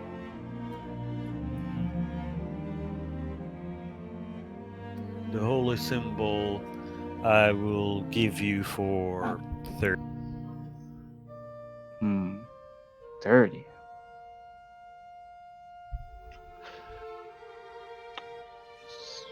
How does the holy symbol look? Is it like gold or just wood? Yeah, Yeah, it's wood. Wood? Okay. So, And I just move the holy symbol to the side and say, okay. Check out the hooded figure up next to my player Yeah. card. Look at I'll the take hood. I want Mm-hmm. to step forward here and say to Minoran, have you had the time to study the tomes you already have? Is this do you think this book will provide more information than those that you borrowed from our late friend at the church? Oh, yeah. So do I have the St. Markovia book? You have a book about Hymns and then the Morning Lord, hymns right? and songs. Yeah, and the Morning Lord as well. Okay. Yeah, but you haven't checked it yet. Let's see. I haven't had the time, but since we're here, should we not grab what useful information we can? I don't disagree, but I wonder if perhaps the Abbey of St. Markovia might be a more reputable dealer in the life of St. Markovia, maybe less inclined to gouging. And I don't say it particularly diplomatically because this is. I'm not thinking very highly of the shopkeep profiteering off of a downtrodden people in this land. I see. You're very right. Very right, Timgrim. As ever, I am thankful for your wisdom. I am certain I would be lost in this land without you. And I just take my halberd off the counter and I turn to the shopkeep and say, I'm sorry for wasting your time. And I turn away. I say, so you say the St. Markovia's chapel, you think we could find the books there? I think perhaps we'd have sources of information about her life. Maybe the same book, maybe others, but there's more information I think we could find of her in Kresk. And I'm not sure a book here is quite as valuable as that. We might need that gold later for supplies and food if every shopkeep is as carefully guarded with Thrifty.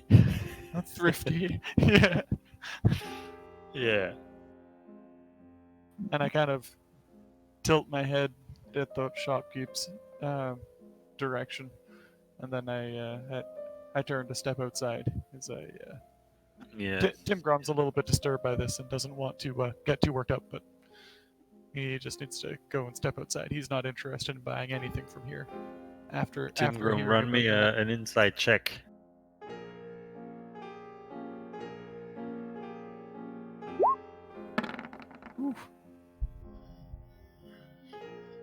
Yeah.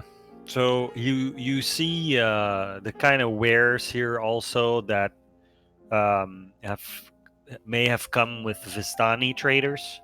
So you are able to deduce that he's happy to trade with Vistani, and you kind of get a sense that he's happy to make a profit from any strangers unlucky enough to find themselves in Barovia. You know for certain he only serves his own interests and offers no sanctuary, and that what you just said is exactly how it can be deduced. Sweet, I got him figured all out. Yeah, So I'll stand outside and not just be spend any grumpy time there. Yeah, just grump a Be a little and dwarf. think back on Bindi and hope she's eating well. My poor old Bindi. I'm standing with him. I just put my hand on his shoulder and say, "We will see Bindi again. Hopefully, you know, She'll be eating better than we will these next few weeks. I wager. certainly."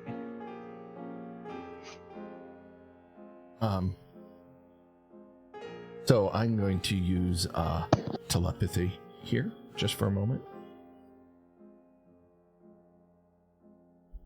Karen, do you have any plans here to help yourself to some goods? And Is this if you do, Go ahead, Whip. Is this the first time that you talk to Karen this way? No, it's been a couple No. times. Yeah. Okay. I'm not that surprised. It's Okay. always a little jarring, but if you plan on doing this, just scratch your face.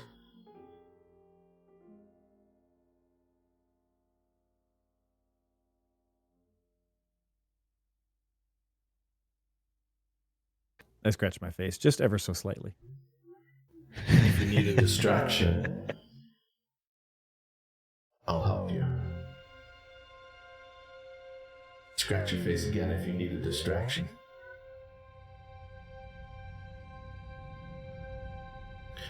Okay. I scratch my face ever so gently, but I don't know if there's a way to reply to him.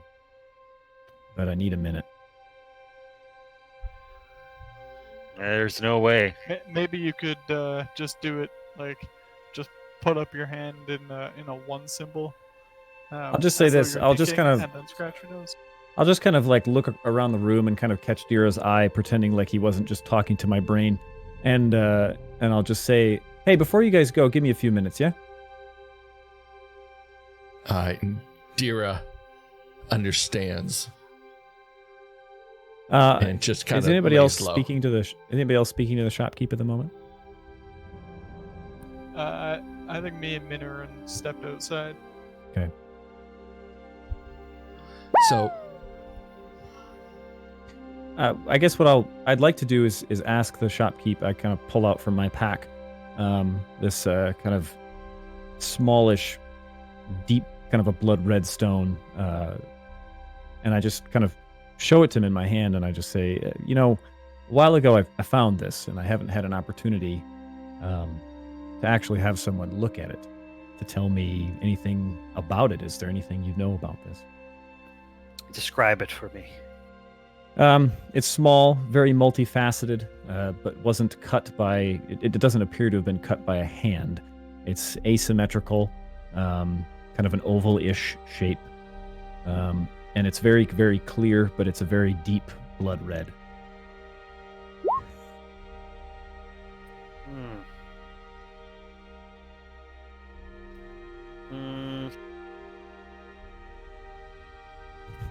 He says, and he takes out like one of them little eye microscopes, right? And he puts it in his eye, and he starts holding it in front of a flame, and he's looking carefully. And he takes an ample minute to look at it, and then he says,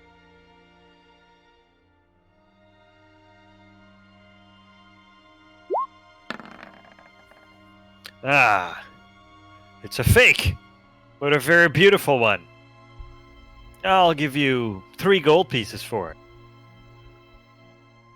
I'm just gonna narrow my eyes and tuck it back into my pack quietly, and just say it means more to me than that. Well, if you ever change your mind, whatever it is you are, I am right here.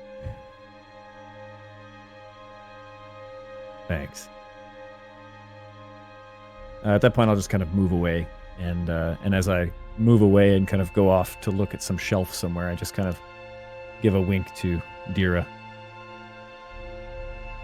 Dira goes back to the shopkeep and starts being rather boisterous with him because he not quite sure he likes he dons this cloak and pulls the hood up for the first time up over his head and starts to look at the sleeve and says, "Now wait a minute, shopkeeper. Look, there are threads here. I just paid you 50 gold pieces, and look, no, come, no, closer. Look, there are threads. You can't see them. Come closer." And he just keeps trying to get him to look at the sleeve. Can you see this? I just paid 50 gold pieces for this. I have no idea what you're talking about. And Dira just goes on a long rant about thread quality and Egyptian thread count and how there should be a long... Look, this is not good. And so I just keep talking to this to give a moment to Cairn.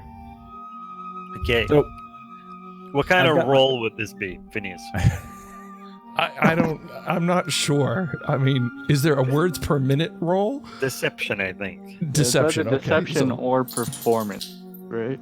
Yeah, well, you can choose deception or Okay, let me performance. hold on. Let me get to my player card here. I will probably do. Where's my deception? There it is. I'm going to do a deception roll here, and see if this works. 16. So your deception is successful, especially Nice. at your mention of Egyptian thread count. he's like, He's what? quite taken aback and leans forward and says, I don't see anything here. No, Which closer. what are you talking about? The cloak is of Maybe- excellent quality. No, I'm and telling you. as you're doing this, he's into it with you. So you, Karen, you would whatever you do next that requires his distraction, build draft distraction. Yep. You can do with advantage. Okay. I've been looking at a couple of things, kind of on this shelf over here. I see. I mean, I don't know everything that's in the shop. Unless you're saying that everything in the adventuring gear list is in the shop, which is a big shop. Everything below what normally would be 25 gold pieces, which is Yeah, that's the only most. tough thing is I don't know how much everything costs, I guess. Let me find something. Well, one thing I looked at was this very, I don't know how to say it, sleek-looking cloak that kind of looks camouflage-ish. And I'll just put the name there in the Discord. And the other thing was just what appeared to be kind of a magical dagger. Oh, is this I don't know how adventuring expensive they gear? are. I have no idea. It's all listed in there, though. Adventuring gear, wondrous item. Yeah, This they show one is- wondrous items, so I don't know how much they're. That one's quite expensive. Yeah, Okay. that's sadly not in this shop. No, that's okay. I just don't know everything. So Like a magnifying glass is too expensive to be in a shop. okay. Yeah, you're looking at pouches, grappling hooks, tankards, hammers, healer's kits, hunting traps, ladders, lanterns, but definitely nothing that is rare. Nothing magical of any kind. Magical. Okay. Yeah. All right. That helps. So then I may need just a second. Yeah. To kind of poke through that a little bit. Sure thing. I'm telling you, Egyptian thread counts matter. If you can keep going until I find something, that would be. I mean, it would be one of the more annoying things we've ever done. But I'm telling you, it should be at 1,000 thread count for what I paid for this. Yeah, he's properly distracted. All right. Perfect. So my eyes kind of rest on this, like a small satchel, and upon glancing inside of it with deft hands, I notice that it's full of things like gauze and bandaging and things like that. Looking at a healer's kit, I believe. Mm-hmm. Yeah. And I'm gonna just see if I can swipe that and put it in my pack. All right. And I don't know what kind of roll you would S- want. Sleight of hand, A perhaps. sleight of hand, yeah. Okay. And that's what I will do. Please don't suck. Hey, I didn't. Yeah. Yeah. You successfully sleight of hand that pouch into your backpack or whatever it may be. And as I think as I walk away, I'm just going to yawn, and as walk towards the door, and just say something about, I'll just yell at Dira, Dira, stop being crazy. And then to the shopkeep, I'll kind of nod at him and say, thanks for nothing, bud, and then walk out the door. And Dira turns and watches Karen leave and goes, What do you mean it's fine? I turn back to the shopkeeper. Apparently this is fine? And I don't see anything wrong with it. Fine. 50 gold pieces, and I walk out. All right. Nice job, Karen. Nice job. He says quietly outside the door so the shopkeep doesn't hear us right as we walk out. Yeah, Phineas is like, woo! Yeah. Way to lift that healer's kit from the guy.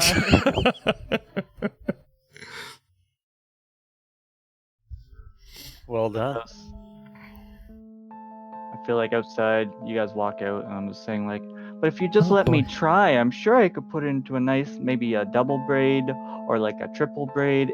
It would, I mean, I haven't done it above ground before, but I'm certain that it could be done very excellently if you just give me a second. And just as a note, I'm assuming that's Minorin saying that to Timgrim. Yes, this Minorin is talking to Timgrim there.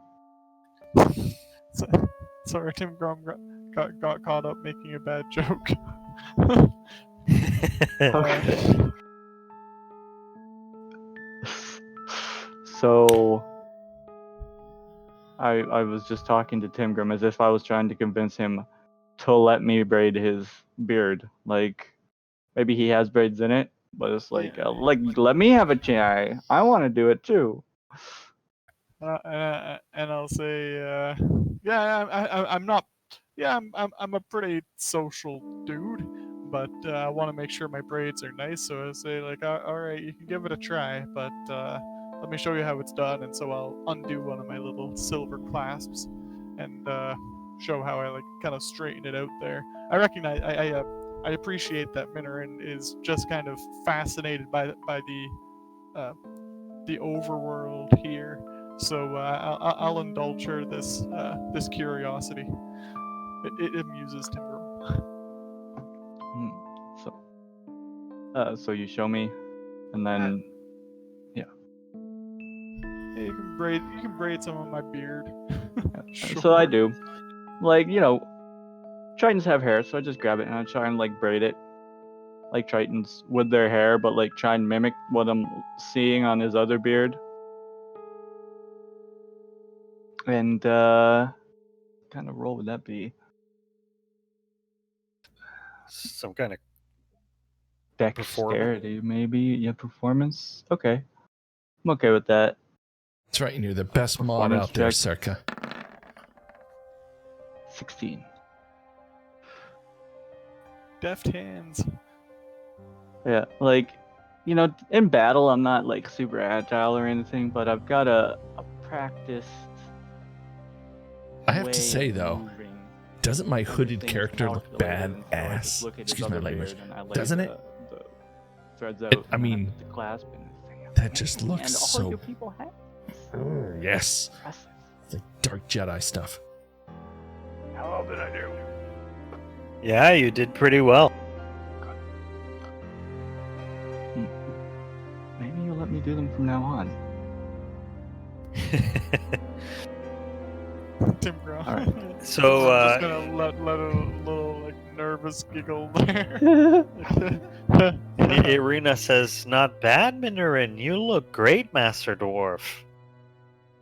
Mhm. I grin and do a little curtsy. Just wait, Irina. We'll turn him into a fine lady yet.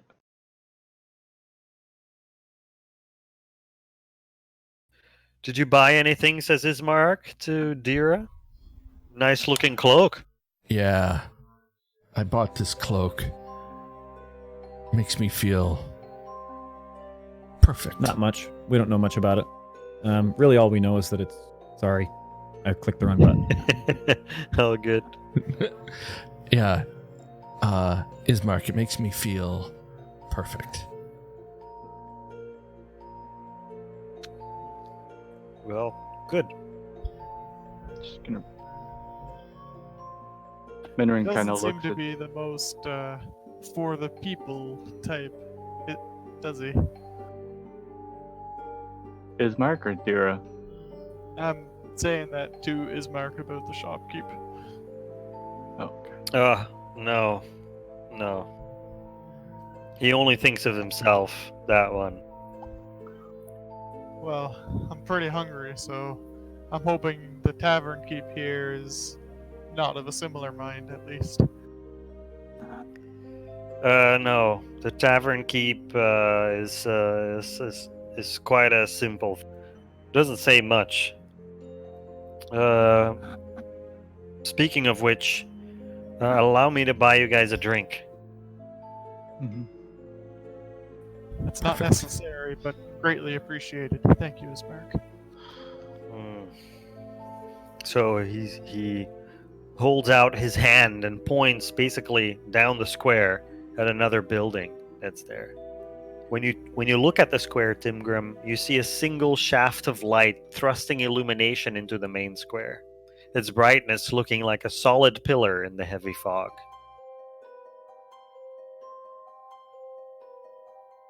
It's brightness. It's coming from a house, from an open door, I suppose. Yeah, maybe. I approach. You approach and you see that it comes from a gaping doorway, and above the gaping doorway, a sign hangs, precariously askew, proclaiming this establishment to be called the Blood on the Vine Tavern.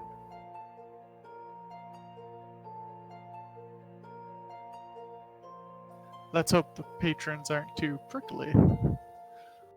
As I step forward and in through the tavern doors. Yeah. So as you walk inside, it's really, outside it's like fall and it's not too warm. It's like it's not freezing, but it's really not warm either. As you step inside, it looks really comfortable in here.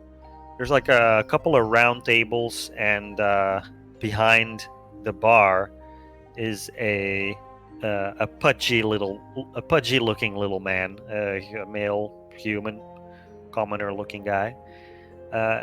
And you take note of like a nice hearth that's with a fire that's super comfortable, and it's like a contrast difference, like a stark difference with what the outside was like. It's really comfortable. You feel at ease here, and the other party members walk in too, and you guys feel the same sense of comfort. It's nice being here.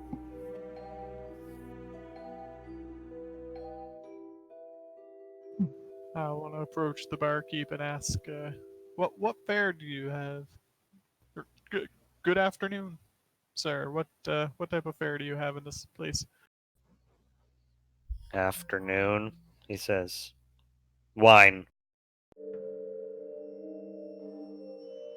It sounds delicious. I'll have a glass. And he pours you a wine, and then says, 1 copper. I pull out 6 copper and put it on. For my friends as well, I turn to Ismark and say, "You can have the next round." He says, "A pitcher is 1 silver." This I like guy's this guy's just price is better than the other guy. This guy's enchanting. My goodness. How many drinks are in a pitcher? Just just for my knowledge, I want to make sure I get good bang for my buck here, or silver in this case. You're. He has a roll me an insight. I'm just gonna kind of glance at Dira and say, just be sure not to ask him for anything Egyptian, huh? The barkeep lifts his shoulders and says, "I don't know, enough." That sounds like it'll do. I hand him the silver. Okay, so he slides forward a pitcher and puts six glasses up, and doesn't pour them, and just turns his back towards you and mindlessly sort of continues cleaning glasses. So Dira casts Mage Hand, sends the Mage Hand to tap him on his shoulder, so he turns back around to us. He says, Shouldn't you pour us drinks, good sir? That's customary where we come from. and he goes,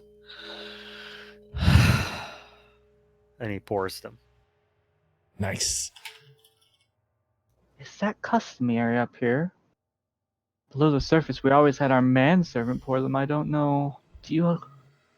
Oh, Suppose you don't have manservants, do you? Sharwin had one. Is it? Are they rare? Quite, actually.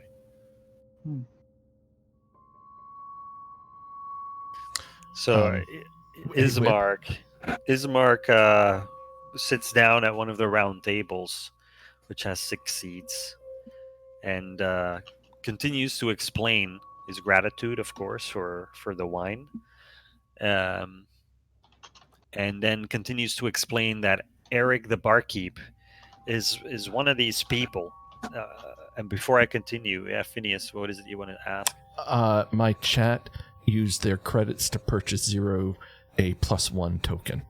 So All Zero, right. these are to be used as an additional to a roll, only at Whiplash's discretion. So you can say, Whip, I'd like to use one, and Whip can say yes or no, because we don't want to have an overpowering thing in the game. So we're just going to do it at Whip's discretion. Like if you use it to save your life, yeah, Yeah. I'll let you use it. But yeah, I'm gonna let you use it regardless, because that's the that's the game. So Ismark basically explains to you guys in a hushed voice, even though there's no one else in the bar, it's like he doesn't want Eric to hear it, and it becomes clear pretty soon why. It's like he doesn't want to hurt Eric's feelings or whatever. And he says that in Barovia, it's like when people are born, it's as though either they have a soul in them or they don't. And when they don't, the people are very dull, not capable of complex thought. They just accept their fate, do the jobs they're given, don't ask questions, are not able to think much about anything. And Eric is one of these individuals. So they gave him a simple job in town. And then other people are born and they do, despite the dreariness of the place, despite the dread, they're able to carve out a life for themselves and laugh once in a while, you know. So it becomes obvious to you guys that Ismark obviously is one of these people, and Irina also, and Donovich even was one of these people. and probably the mayor also. But yeah, Ismark seems to imply there is quite a fraction of people here in Barovia that are just really simple like that, as if they don't have any light in them. Dira asks Ismark, is the bartender one of these without light or with light? Without, as you can tell. And you guys look over, and Eric is just standing there, sort of mindlessly looking into oblivion at some space far beyond you guys, just cleaning glass after glass, even though they are clean already. Mhm. Okay. So Minoran, hearing this, is gonna be like a little bit confused, but it tickles a little bit of something in her memory. But she's gonna. Then this doesn't have anything to do with the memory, but she's gonna look at the barkeep Eric and use divine sense, try and like see like, does he really not have a soul? Is he some sort of fiend or undead? Yep. So she's just gonna use one of those. I can link it, I guess. Boom. Yeah. You need to roll for this? Or it's just an action and boom, you know. It's just an action and boom. The presence of Okay. strong evil, right? And so you just kind of sense that sort of thing. Right. Are those rolls showing up as some value to you, Stan? Because like, Divine they're sense? always showing up as 0. Zero, well, yeah, it's the icon that matters, actually. Oh, okay. Yeah. So for Minoran, it's either clouds and fog, or it's trident. Okay. And for Dira, it's either a Zen-looking figure or the icon I picked for darkness, basically. So it's how these two know how it works. Mhm. So you can tell that he legitimately does not have a soul in it. He's just He's just husk. a husk working on basic functionality. An automaton. He'd Never played what's that game? Dragon Age. Remember those types in the Wizard's Tower that got like lobotomized basically, magically? It's If like, you've ever played Divinity Original Sin 2, Oh there man. are silent watchers that are very similar. oh yeah, there you go. yeah. Cool. So Man, that's a good game. yes. I just kind of grimace a bit and then turn back to his mark and nod and I say, there are similar characteristics between some of the veterans that I've seen who have spent their life fighting against the darkness, but they always had a light somewhere within their eyes. I don't sense anything from Eric.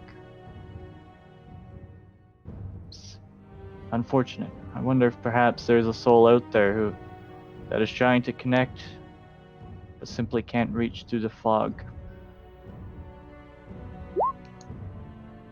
Hmm. And I just drink.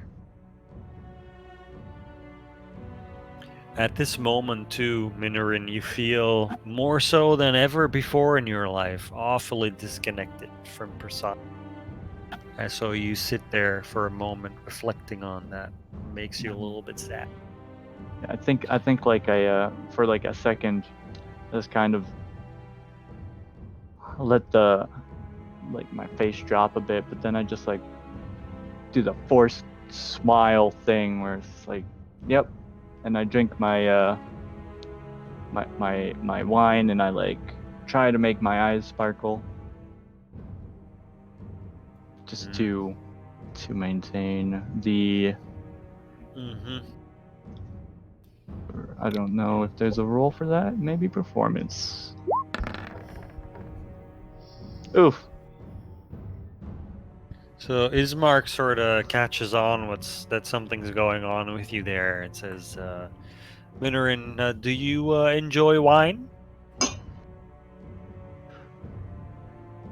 I wasn't allowed to have it back home. It's very good. Tim Grum, does your character like wine? And I say that in a meta kind of way. It's not his favorite drink. Okay. But he. So he in can spite appreciate a of good it not being your favorite drink, it's probably the best one you've ever had. Huh. Huh. It's changing his mind on what a favorite drink is. He's really enjoying this blood from the vine.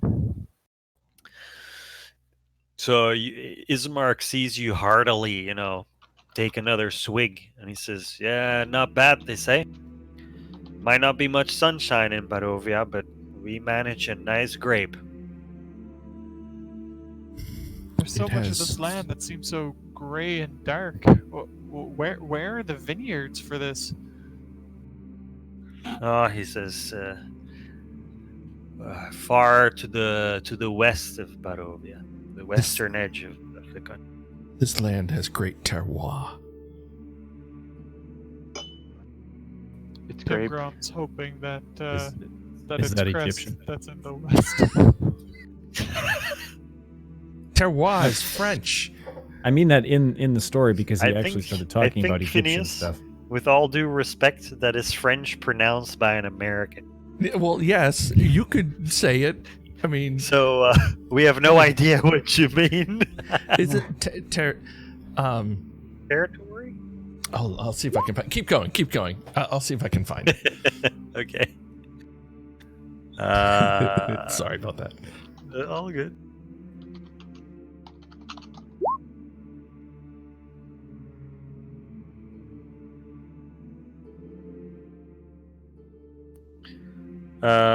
Yeah, Tim Grum.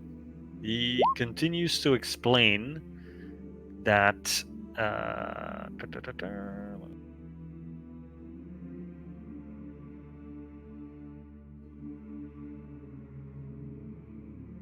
Tim Grom's waiting with bated breath. There it is. Terroir is how a particular region's climate, soil, and aspects affect the taste of wine. Terroir. it's way too classy for my Sorry. vocabulary. There you go. Didn't know that. Things Phineas Nice. knows.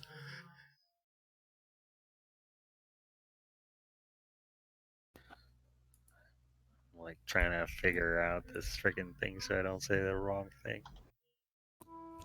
W. What I should have done when you explained where everything was in the world is drawn a map where everything was in the world. What was to the west? What was to the north? Okay. So yeah, he's saying there's a place called the Wizard of Wines. There's no wizardry going on there. It's just a vineyard.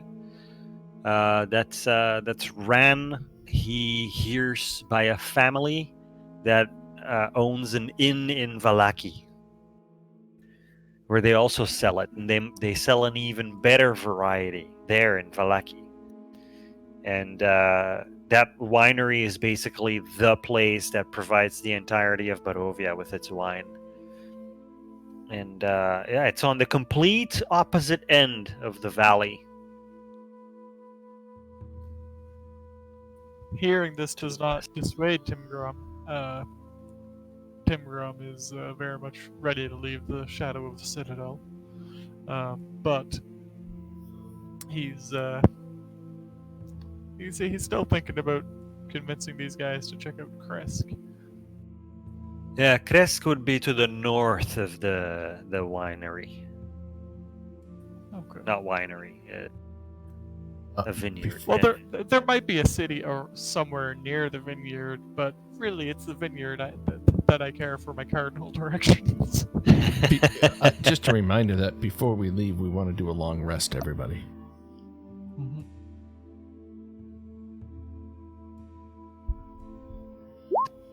Phineas, I think you just convinced me to never refer to actually sleeping as sleeping ever again. I'm gonna tell Stephanie later. I think it's time for a long rest. Right? I need 8 hours. It's time for bed, honey. We need a Gonna long rest. I'm gonna This is show up to work Monday and be like, "Whoo! I had a terrible long rest." Mrs. Typical Phineas, it's almost time for a long rest. She just, what? She just looks at me and goes, what? She goes, a what? A long rest. Well, she'll get all of her spells back that way. Yes. She goes, asleep. Yes. Asleep. Yes. Oh, that's funny. So you guys finished the picture, just getting to know each other. You're on your last glass when Irina looks at you, Karen, and says, "May I ask you if it's not offensive to your kind, and if it is, please tell me. But what is it that you are?" I'll just look back at him kind of frankly, which I guess he probably doesn't know what frankly looks like in my species. It's Irina who's asking, yeah. Sorry. And I just kind of say, well, you're the least offensive of everybody who's kind of mentioned it so far. But I'm what someone might call a dragonborn. Where do you come from, Karen? What's your story? We've been traveling together here for a couple days. Tira, he just said he comes from dragons. He is dragonborn. Are you drunk, Minorin? We're role-playing that so well. She might be. Check up. What's your? How did you get here? We found you at that camp. Tell me. I about got here yourself. seemingly in a very similar fashion to you did. I was, basically, the last thing I remember is walking along on the path from city to city. And here I am. Aren't you? Don't dragonborn and Deer is trying to remember here. Don't dragonborns usually stay together? Why are you alone? I'll shift back about 3 inches, unnoticeable to anybody that doesn't have a fairly high perception, but I would imagine. But that question bothers me clearly, and I would just say, yeah, usually they do. And Deer just kind of nods at him. So Irina interjects here, Dira, and puts her hand on your hand to, note that you need to stop talking. And she says, "Does that mean your parents were dragons?" I don't think Dragonborn can eye roll effectively, but we'll say I do whatever the Dragonborn equivalent of that is. Just a slight one. Just Just like say no. a white film goes over your eyes for just a moment. It's the internal, oh dear lord. I think I'll just kind of chuckle and just say, it's surprising how often I get that. But no, it's not quite like that. It's a long descendancy. I would say there hasn't been a dragon in my family for many, many years.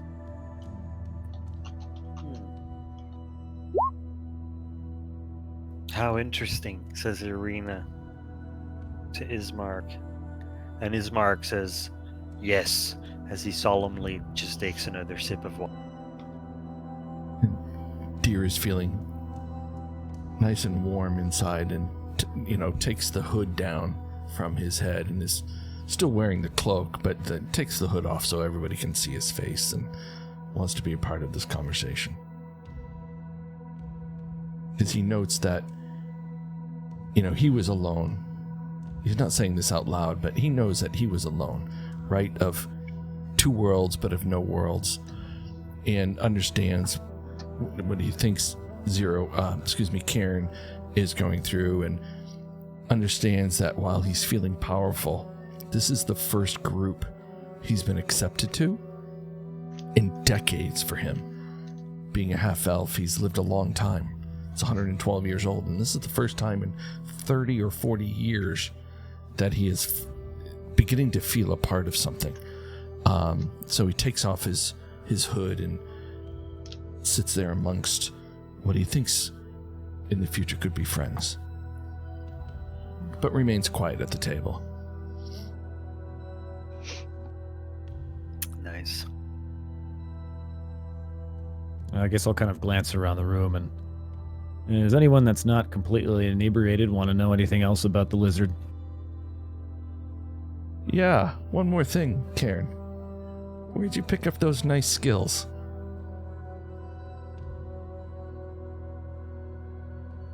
The ladies love a guy with skills.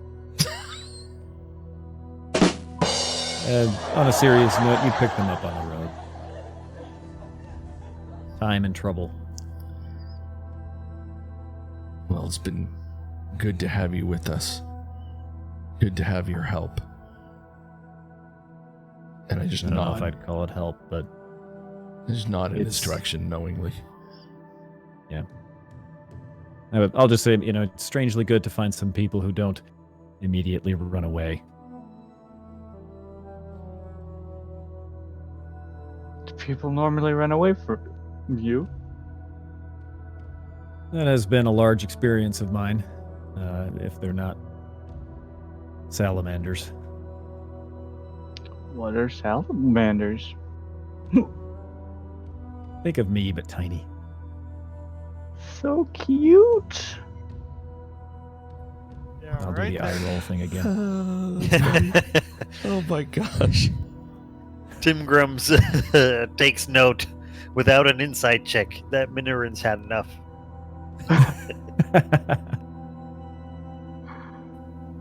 I turn to Ismark and Arena. Perhaps if it's not too much, we could we could make use of the security of your home to lay down ourselves for the evening. I think this one might need to sleep something off.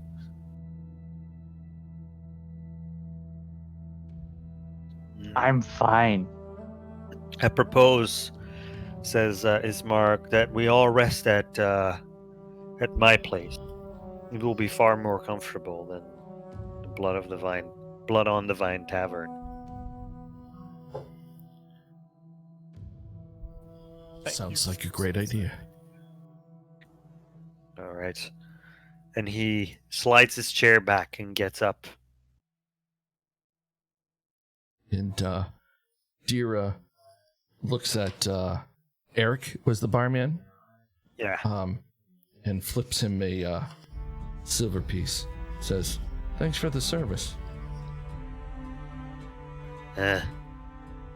Yeah, says Ismark. You'll get these glasses, eh, Eric?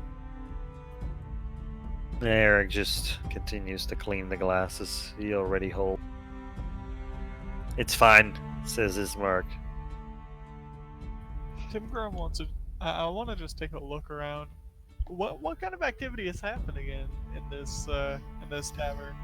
Eric seems pretty fixated on those glasses, but it's weird. There's so much light and so much warmth coming from this otherwise dreary town. Is there anyone else taking advantage? Well, before, when you guys walked in, there was no one else here. But now there is another customer, and she's sitting by herself with her back sort of diagonally towards you, and she's also drinking wine, and she's just keeping to herself.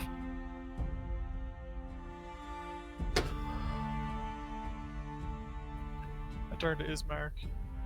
Do you know this lady from your town? He says, that there over there is Mad Mary. Yes, let's leave her alone. Her daughter ran away 2 weeks ago, and she still holds on to hope that she's gonna come back. But I fear the worst, especially with these attacks. Shouldn't have locked her up like she did. Of course, girl comes of age and wants to see what's out there in the world. Takes one step out, Strahd attacks. Dira wonders what she looks like. Her daughter? No, the woman at the bar. Is there a description we can have? Let me get you something. You guys have no idea how many chapters I have and like folders.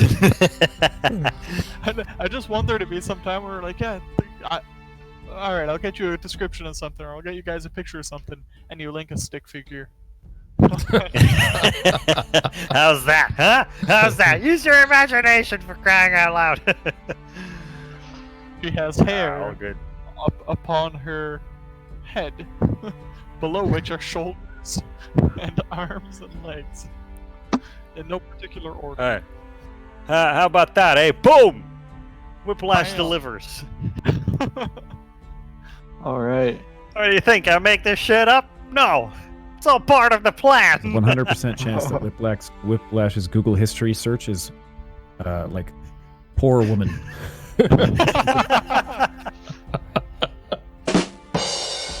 Whiplash. Dira is everybody notices just for a moment that Dira's shoulders just drop a moment and relax a little bit, that this woman is not someone that he recalls from his vision recently. You know this though, Dira, that she's clutching a malformed doll, and that she seems lost in sorrow and despondency, barely recognizing the presence of anyone else in the room. Her daughter, says Ismark, her name was Gertruda. She kept the girl in her house for the entire girl's life. Now a teenager, broke out of the house 2 weeks ago, not been seen since. Her mother fears the worst, and she's probably justified in doing so.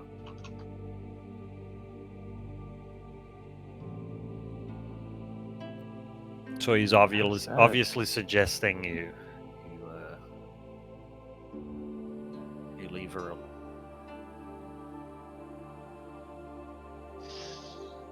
Dira looks over at Karen, looking for You a guys- sign what Karen You wants guys to take do. notes, right? Yes. Okay.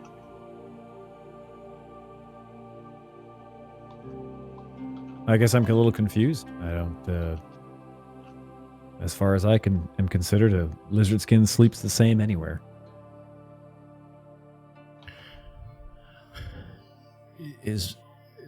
Dira turns to Ismark. Ismark, do we need to help this woman? I wouldn't know how, Dira. Her daughter looks- ran away. She's either somewhere or she's dead. I suspect it's the latter. Well, I wouldn't in that even know case, where to start looking. probably You just think needs a drink. You think she was killed by a ladder? Oh my god. My ladder's ladder. dangerous above ground. Who's this ladder? Oh god.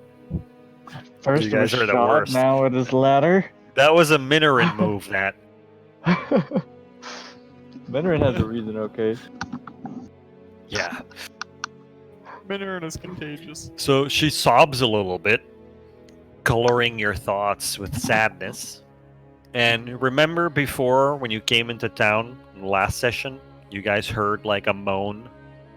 Mm-hmm. Yes. It sounds awfully similar to Mad Mary here. Or a moaning sob. She's grieving, obviously. So that was a similarity, that she is grieving and so is the other thing? Or was it like, sounds like the voice we heard before was a younger version? No, the voice you heard before is probably Mary. Oh, okay. Alright. Well, guys are just solemnly watching this. I will approach her. You're gonna stumble that way, are you? Check up. You know, she can control herself sometimes. I guess suppose we should check.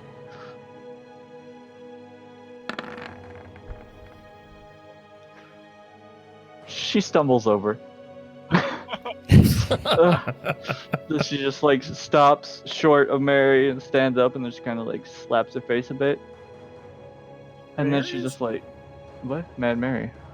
Yeah, right. Like you stumble forward and then slap her face a bit. That's No, just- my own face. that's me, mate. Minoran sorry. slaps Okay. her own face. Not my Mary. Yes, I stumble over to Mad Mary and slap her face. Cheer up, love. She's gone, but at least you don't have to feed her no more. No, that's not what I do. I slap my own face. Minoran slaps her own face, and then approaches her and just asks, "May I sit here?" And I indicate the chair to her side. She sort of becomes a little more self-defensive, holding her arms even tighter to her chest, clutching onto this malformed doll, and goes, "Oh, Gertruda." I'm gonna take that as a yes. Door's not locked, therefore it is open, and I will sit down next to her and I say,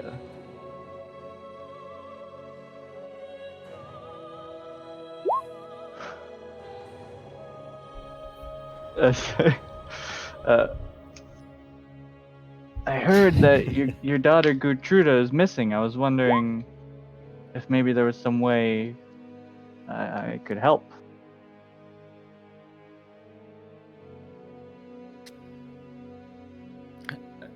Help! I fear the worst. I fear Strahd took her. I'm just gonna reach out and put my hand like on her arm and say, "Did you see Strahd take her?"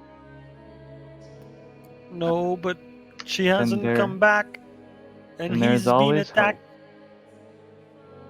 He's been attacking Barovia, right? If she left Barovia, it's quite possible that she is safe. There's always hope. Madam Mary. Dira remembers that his horse is called Hope and thinks fondly of his horse. Oh, Gertruda, I have very little hope. And she presents you with the malformed doll, which you now see as like a strange leer and wears a sackcloth dress. And she hands it to you, and you take it, and you look at it. You see that it has a little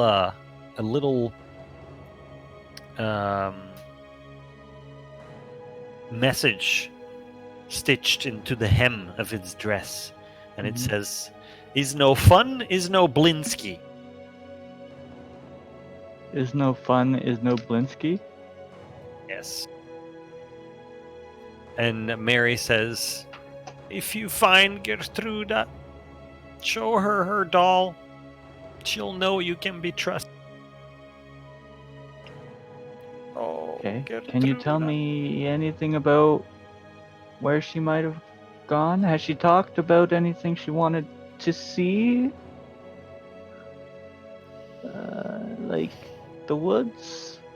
Or the abbey? She's always been infatuated with the castle, drawn by its majesty. Oh no. Can you describe your daughter? What does she look like? Can roll me an insight check, Dira. Okay.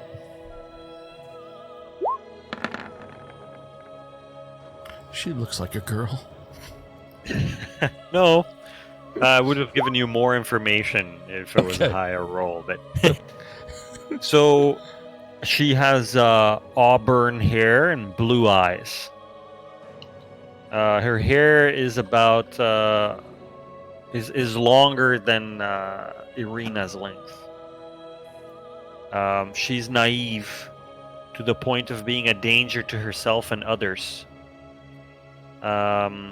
She has a fairy tale view of life, and you gain from the conversation that she has spent her years as a shut-in, and because of that, maybe has a twisted sense of reality. Her mother obviously feels guilty at this now for trying to protect her daughter. So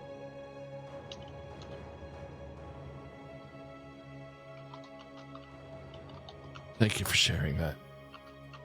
He returns to Minoram to see what he wants to do next.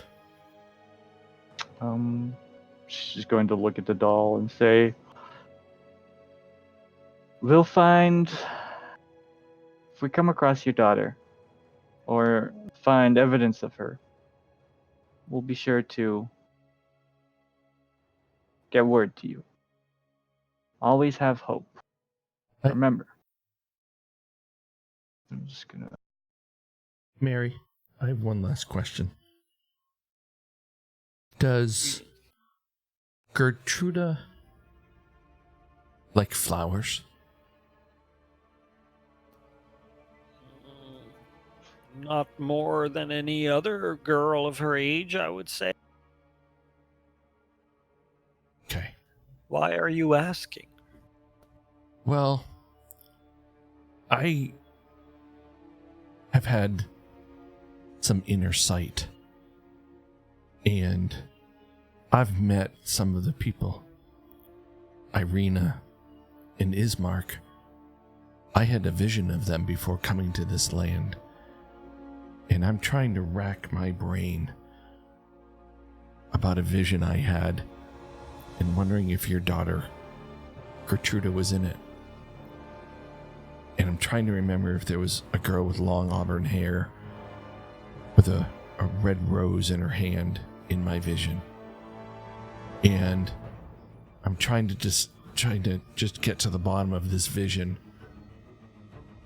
And I'm wondering if your daughter was a part of my vision.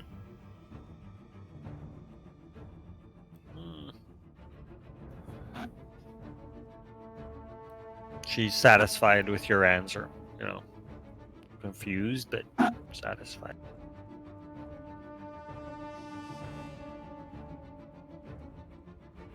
But chat, this is the girl I think could be the daughter. I'm just gonna shoot a sideways glance at Dira, what? Why are you always talking to random strangers about visions? But then I just I nod and I pat her on the hand and say, Is there anything else you need, Miss Mary? You don't need to worry for your daughter, or we'll find her, and when we do, we'll be sure to give her your message. Thank you, stranger. I live down the street between here and the Burgomeister's mansion. If you find her, please return her to me. My Gertruda. If we find her, we will send word. And I'm Minoran, Huxpath. No longer strangers. We are comrades now. And I'm Inchandira. Nice to meet you, Mary. She nods in gratefulness. I want to pull Minoran aside a bit and say, I too want to save this child, but I wonder, Barovia is so large. There's so many places where they might be better if we keep our eyes peeled for someone in this description as we continue our other forays into this land. Of course. I agree with you. but this curse of Strahd covers the entire domain, and we will, I'm certain, ourselves have to go over every inch of it to unravel this evil. And then I lower my voice and lean into him, and as he said, this is all his game. There's no question where his evil webs may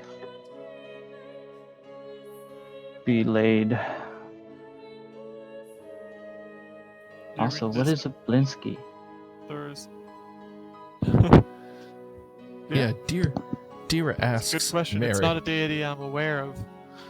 Dira asks Maybe we Is can Mary. no ask. fun, is no Blinsky. Is no fun, is no Dear- Blinsky. Dira asks Mad Mary. Mary, what does this saying mean, Blinsky? Can you tell me what this means? Mad Mary says, it's a toy I bought at Gildrath's when she was born. She played with it her entire life. She will recognize it belongs to her. Does this saying have any meaning? And Ismark says, Blinsky is a toy store in Valaki. Ah. Understood. Dira looks at his party mates and as if he's had enough and is ready for a long rest. Mhm. I just look at him, and it's like there's some sort of symbol on his face showing how weary he is. Like these red eyes that somehow the red veins have just like started to grow out of his actual eyes and onto his like the hollows of his skin somehow. It's not looking good. I just nod. As Dira notices Minoram really looking at Noticing his you. face, studying, he puts his hood back up over his eyes. Just gonna say, Dira, you don't need to hide who you are, but you should probably get some sleep. I could use a long rest. You keep saying long rest, Dira. Is this a surface thing? It is a Timgrim? surface thing. All right. A long So you- rest? So you guys move out of that place, out of the tavern, and you guys walk back towards the mansion. And when you come outside, you notice that it has rained a little bit and the cobblestones are wet. You guys make your way back, and it's now a good 4 to 5 p.m. in the afternoon, and whatever light there was before is quickly draining from the land. So you guys are happy to go back to the well-protected mansion, actually, and you spend the rest of your evening there. Is there anywhere? Because I want to check on the horses as well. Ask Ismark, is there anywhere safe to stable our mounts? So actually, should have probably opened with that. When you arrive at the mansion, your horses are gone. Aww. Is there any sign of where they've gone off to? Yes, you can give me a roll for that. What is it? A survival roll or Survival? something? Seeing how distraught everyone else is that they lost their horses, I don't really care because I had to share it with a midget, so I'm okay with it. Anybody have I got a 16. specialization in survival? No. No. I No. have proficiency. Yeah, you have proficiency. You can give me a roll too, then, Kara. So Then, all of you guys are able to figure out that the horses basically went east and then went on the road. Like it's obvious because of the mud.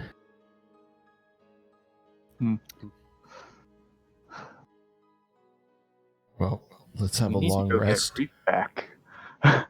let's have a rest and then go get our horses, and then we If we need to make a rest, decision.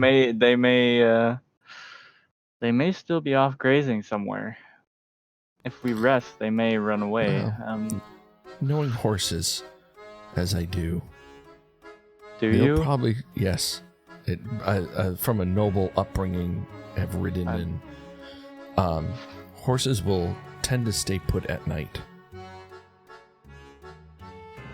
Oh, There's an uncomfortable number of wolves in these parts, though.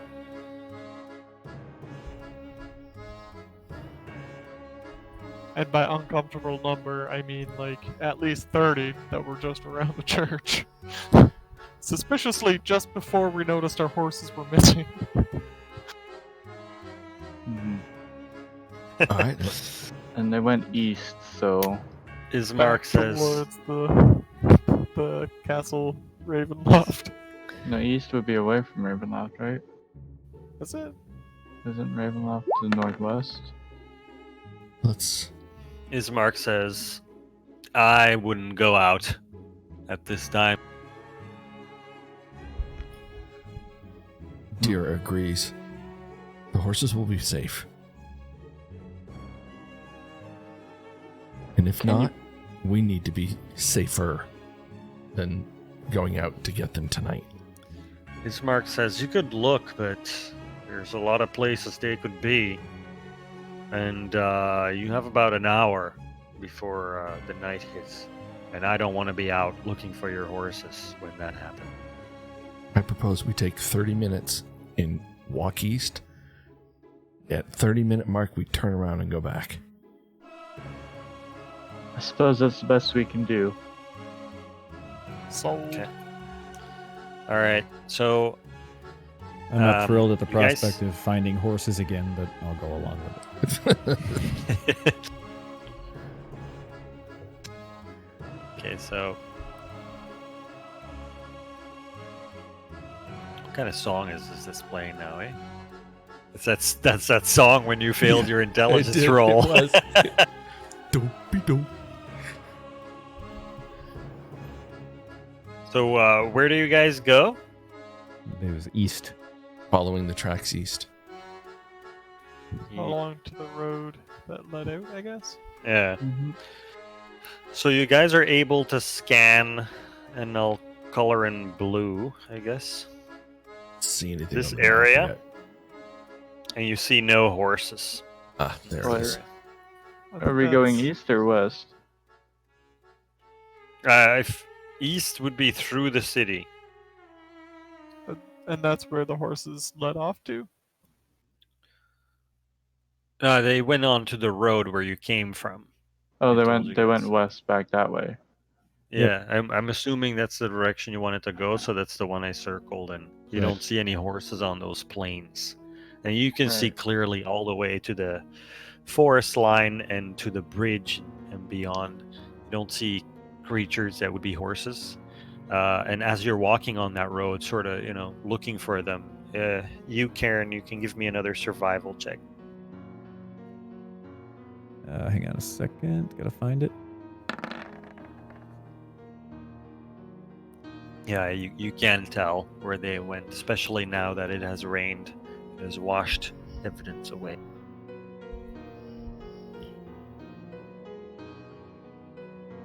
I suggest maybe in this weather and with the night approaching, as we can't see them beyond the up to the river or beyond, perhaps we're better off picking up our search again tomorrow when we set out for the next town. Dira wants to try one thing before we head back. Reaches in his backpack, takes out a ration, and makes a sound that he used to drive Hope forward as they were cantering, and just holds out the ration to see if a smell can't attract Hope back.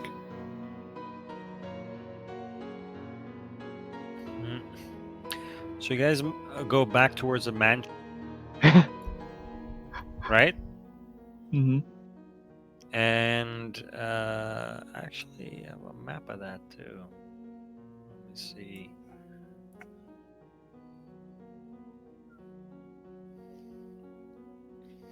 but I'm gonna put you here for a sec. Hey, look, everybody at the church. Hey, took a wrong turn somewhere. We certainly did.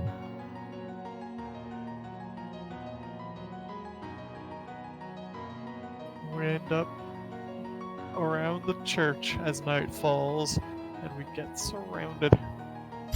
So we close the door again. Oh wait, I it think fell we've off been its here hinges. before. So yeah, you guys make it back towards the weary-looking mansion that's squatting at the south end of the town there. Its iron gates twisted and torn. You guys go inside, and it's it's as you left it before. Irina continues to lock all the different locks that she has, and then goes to the kitchen area. And Ismark and her start preparing you guys a meal. You guys are quite hungry now after you've had that wine. Stirred up a little bit of your appetite. And some of you help with the meal, and others just sit and make a fire. And you guys have a comfortable, uneventful, long rest. You, Dira, you can give me a roll for your Dira roll there. Okay. And light. Yeah, you have a mindful meditation, Thank you. like a calm meditation. So time passes. You guys reset back to full health. All your spell slots are refreshed. You're good as new. And when you wake up, Irina looks even better than she did the day before. Also, some good rest and a sense of safety, and having made new friends and everything, you can see her spirits are coming back. When you walk in the morning, because there's many rooms there, you guys each had your own room and your privacy, which you haven't had since you were still back in Oakhurst. But you guys walk in on Irina and Ismark talking about how sad they were that they weren't able to bury their father, but at least they were able to do good for the priest Donovich, and they fear the worst about when they will see their father again, if at all. But Irina seems set now on her brother's request to bring her to safety. So you guys have some breakfast, and since both Ismark and Irina won't be back here for a while, you guys discuss and agree to have your water flasks filled and your rations filled back up to the maximum, which is 5, right? Is it 5? I thought it was 10 rations. Or 10 rations and 5 swigs from the water skin, unless you have more than one. I think you, Tim Groom, you got a special one that just boils water. That's me. Oh, I have 2. I have the regular one and the boiling water one. Oh yeah, that's it. So yeah, there you go. You guys are ready to go. There's light shining through the cracks of the boarded up windows, and it's 8 or 9 in the morning, and you guys are ready to go. Sweet. And so now we just gotta figure out to where we head. Are we going to Valakia to or Valaki to? What town is to the east? West. West. Where do the horses go? The horses went down the road. You guys didn't go far enough to if you look at the map, one of those hexes is we'll find the 1/4 of a mile.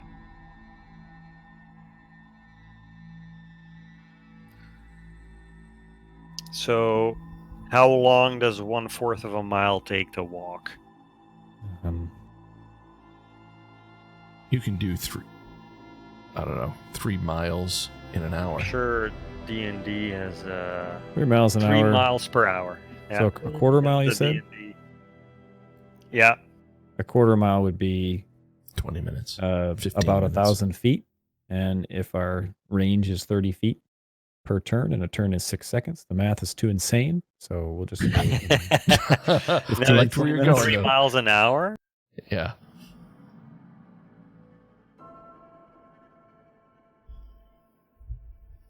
Yeah. Maybe 7 or 8 minutes. 7 minutes to walk a quarter mile. Because if a mile is 20 minutes, and you doing a quarter of that, then makes sense. It would be like 6 or 7 So minutes. so you guys do 12 of these squares an hour.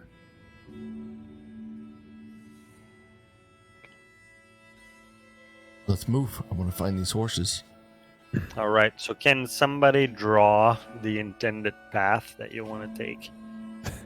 sure. It would be like sticking to the road. If we're going this way, right? It would be like this to here. This is the crossroads where the gallows are. Should Right? we, Yeah. should we maybe check to see if we can find any tracks as we go, though?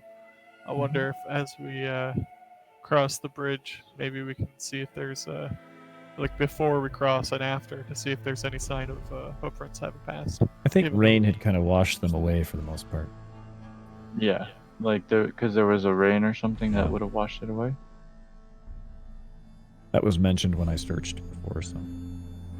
It might have been too that like the rain had washed away parts of the search because of where we were searching. It was kind of harder to see, but yeah, I guess if the rain's been ongoing overnight, I guess most tracks would have been gone by now.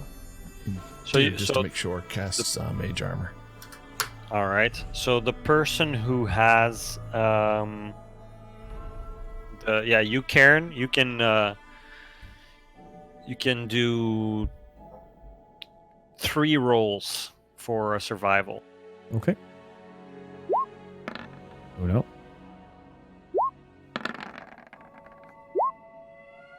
It got worse. I got tired of it, I guess. Yeah. So as you start your journey, you do see some tracks leading up to like the bridge that's up ahead. But then as you cross the bridge, the tracks slowly fade, and you are no longer able to figure out where they went. But it looks like they went along the road. And after an hour of travel, you guys are now where the circle is. And then you can give me a roll, dear, 1d20. 1d20 coming up.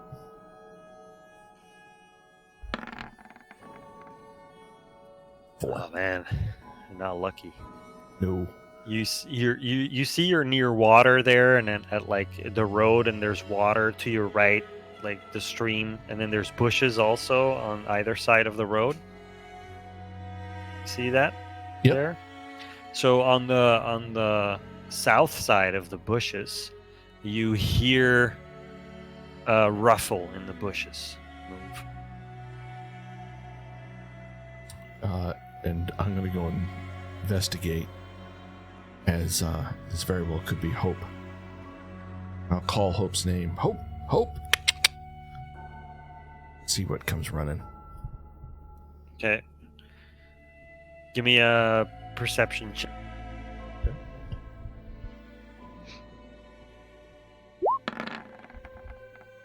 18. You see a tree blight run away back into the woods. Lovely. We love tree blights. So you also see something, Karen, but you don't know what that is. It doesn't look fun. I turn to Karen and say, that's a whole lot of not fun right there. Does it die if you stab it? Eventually. Fair enough.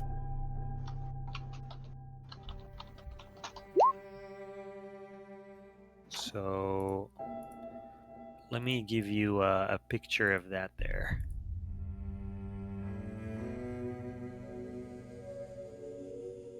So to you, Karen, it looked like a moving tree. Right? Not the weirdest thing I've seen in the last 2 days, but I mean, So it's not like it's gonna attack you. You guys saw that. Everybody except Karen recognized for what it was. You guys are familiar with this thing. I want to turn to Cairn and explain this isn't our first encounter with these creatures. Indeed, before we came here, we were delving into an old ruins, wherein we fought many of these things that seemed to be tied to this evil entity called the Guldius tree. One of the things that drew us to this realm was a vision that of a similar growth occurring here. It's no surprise that we see these stick fiends now, I suppose, but still not a welcome sight.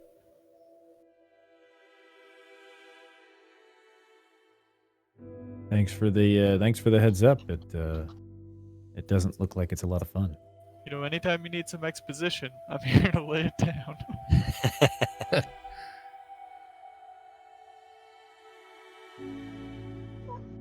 Okay, so you guys continue on traveling. Weary as ever. When you eventually come across the crossroads where you were before, the gallows were there, and you don't see anything hanging from it to your satisfaction, Tim. My immense satisfaction, yes. So there's a fork in the road. You guys can go north or swing. If you swing south, it seems to turn, back. Oops, it's a square. Like if you swing south, it looks like. Draw. It looks like it seems to swing around this little hill here that's obscuring your vision.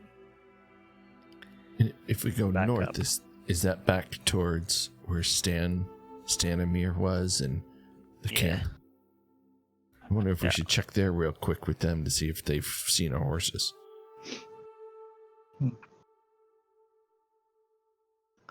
They did seem to manage to hold on to theirs. Right? I think a quick run up there. Okay. I'm So gonna look that's- at Ismark and Irina and say the path we're treading, does it matter if we go north from here? Can we still keep moving? Well, says Ismark,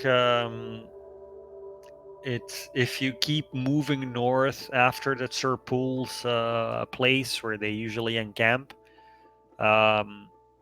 you kind of hit a rough spot where we have to climb up to get to a bridge that crosses the actual water. That would be to we need to cross the water we've been passing. So to get to that bridge, we would have to climb up quite steeply. So he's implying that would be athletics checks and acrobatics checks and all that stuff. So. Mhm. Other than that, if we don't want to do that, we would have to come back south and swing around here. And he points towards the sign that's here that you guys saw earlier here also, where it says Sir Pools to the north and Valaki to the south. I say we go check to the north real quick, check in with Stanimir, see if he's seen our horses, and then come back and go south. Indeed. We can ask them too if they spend time here. Perhaps they've seen Gertruda. Great call out. All right. So you guys had, so let me count. 1, 2, 3, 4, 5, 6, 7, 8. So when you're here, you notice that the encampment is now cleared. And all you see is deep, like tracks of carts that are cut deep into the mud of last night's rain, and left tracks moving away into what seems like nothing. Any horses around? Would we notice our horses here? You don't see your horses here. You do see lots of tracks of horses, but that might as well have been Vistani's horse. Yeah, they had a lot of horses. Let's head back south. You said that there was a way that we could head up the mountains. perhaps a shortcut. And yes, I very it much, would be a shortcut. very much hope we don't meet any more death trees. Well, if we can So- get to our destination quicker, would it not be wise to find the shortcut? Take On it. the other hand, it's less likely that if we found our horses, that would increase our speed Yeah. too. And Our I horses don't know wouldn't be that there. the horses, our horses wouldn't be able to climb the that difficult terrain necessarily. They're no bindi. Of course, you're right.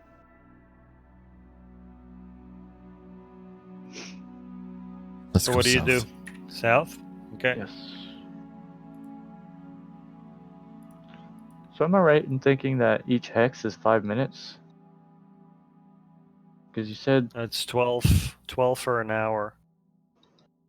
how 5 minutes, yeah. long is the 1 mile? It's 3 miles is an hour. So I Right. did 3 divided by a quarter, because 1 hex is a quarter, so that's 12 quarters. well, you said 3 in- miles in- is an hour, and in an each hour. hex is a quarter mile. Each hex is a quarter mile, So and you do an hour you do 3 miles in an hour. yeah, So I so did 3 divided by a 1 quarter mile- miles is 12. well, it would be each hex is a quarter mile. 3 miles in an hour. That means 1 mile in 20 minutes. A quarter mile is a quarter of 1 mile, which is a quarter of 20 minutes is 5 minutes. Okay, what does that mean? I was just confused each about the hex is- math is all. Each hex is 5 Okay. minutes. Yeah, that's right, because Yeah. a hex is a quarter mile, and a mile is 20 minutes, so each hex Yeah, is 5 minutes. and 5 minutes times 12 is 60 minutes, which is an hour. Yeah, it's just fun. So it works out. Okay. I was just confused by the math, so I was trying to... Yeah. So you go back down, and when you hit this next circle, you can give me another roll. Survival again. This time I'll have Tim Grim do the 1D.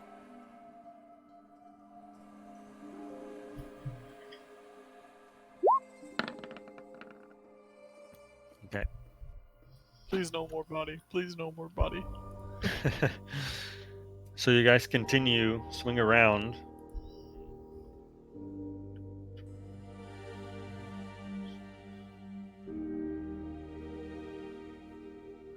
You make it here, and let me clear up some stuff.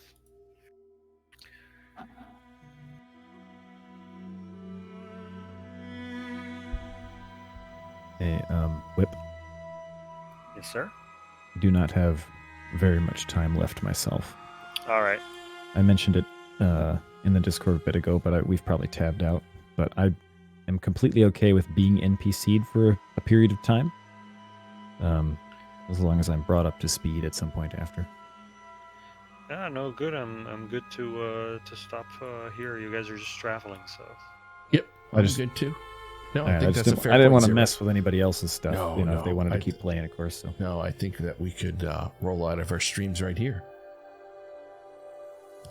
All right, I'll be right back. I'll close out my stream, gents. I will be right back. So a huge thank you to everybody. Of course, huge thank you over here to Zero. Please make sure, let's give him a shout out, Circa. He's a great streamer. He's been co-streaming this on his channel. Please make sure to check him out. Give him a follow. He's just awesome. So please give him a channel. Thank you, Circa and Hex. That chat has been flipping by and has been so awesome to watch your adventure in what you got going on. So I hope that you guys keep doing that. You guys are just fantastic. And Circa, you could create in my chat, you could take that over to the Discord and do it in the public chat if you wanted. I love that. I love that you guys have been doing that. So just awesome. So here is a shout out to my good friend Zero State Live. He's just fantastic. Please check him out. I'll be streaming again probably this weekend. I'm not sure if it's going to be Saturday or Sunday. Most likely Sunday. But until then, be good, and I'll see ya when I see ya.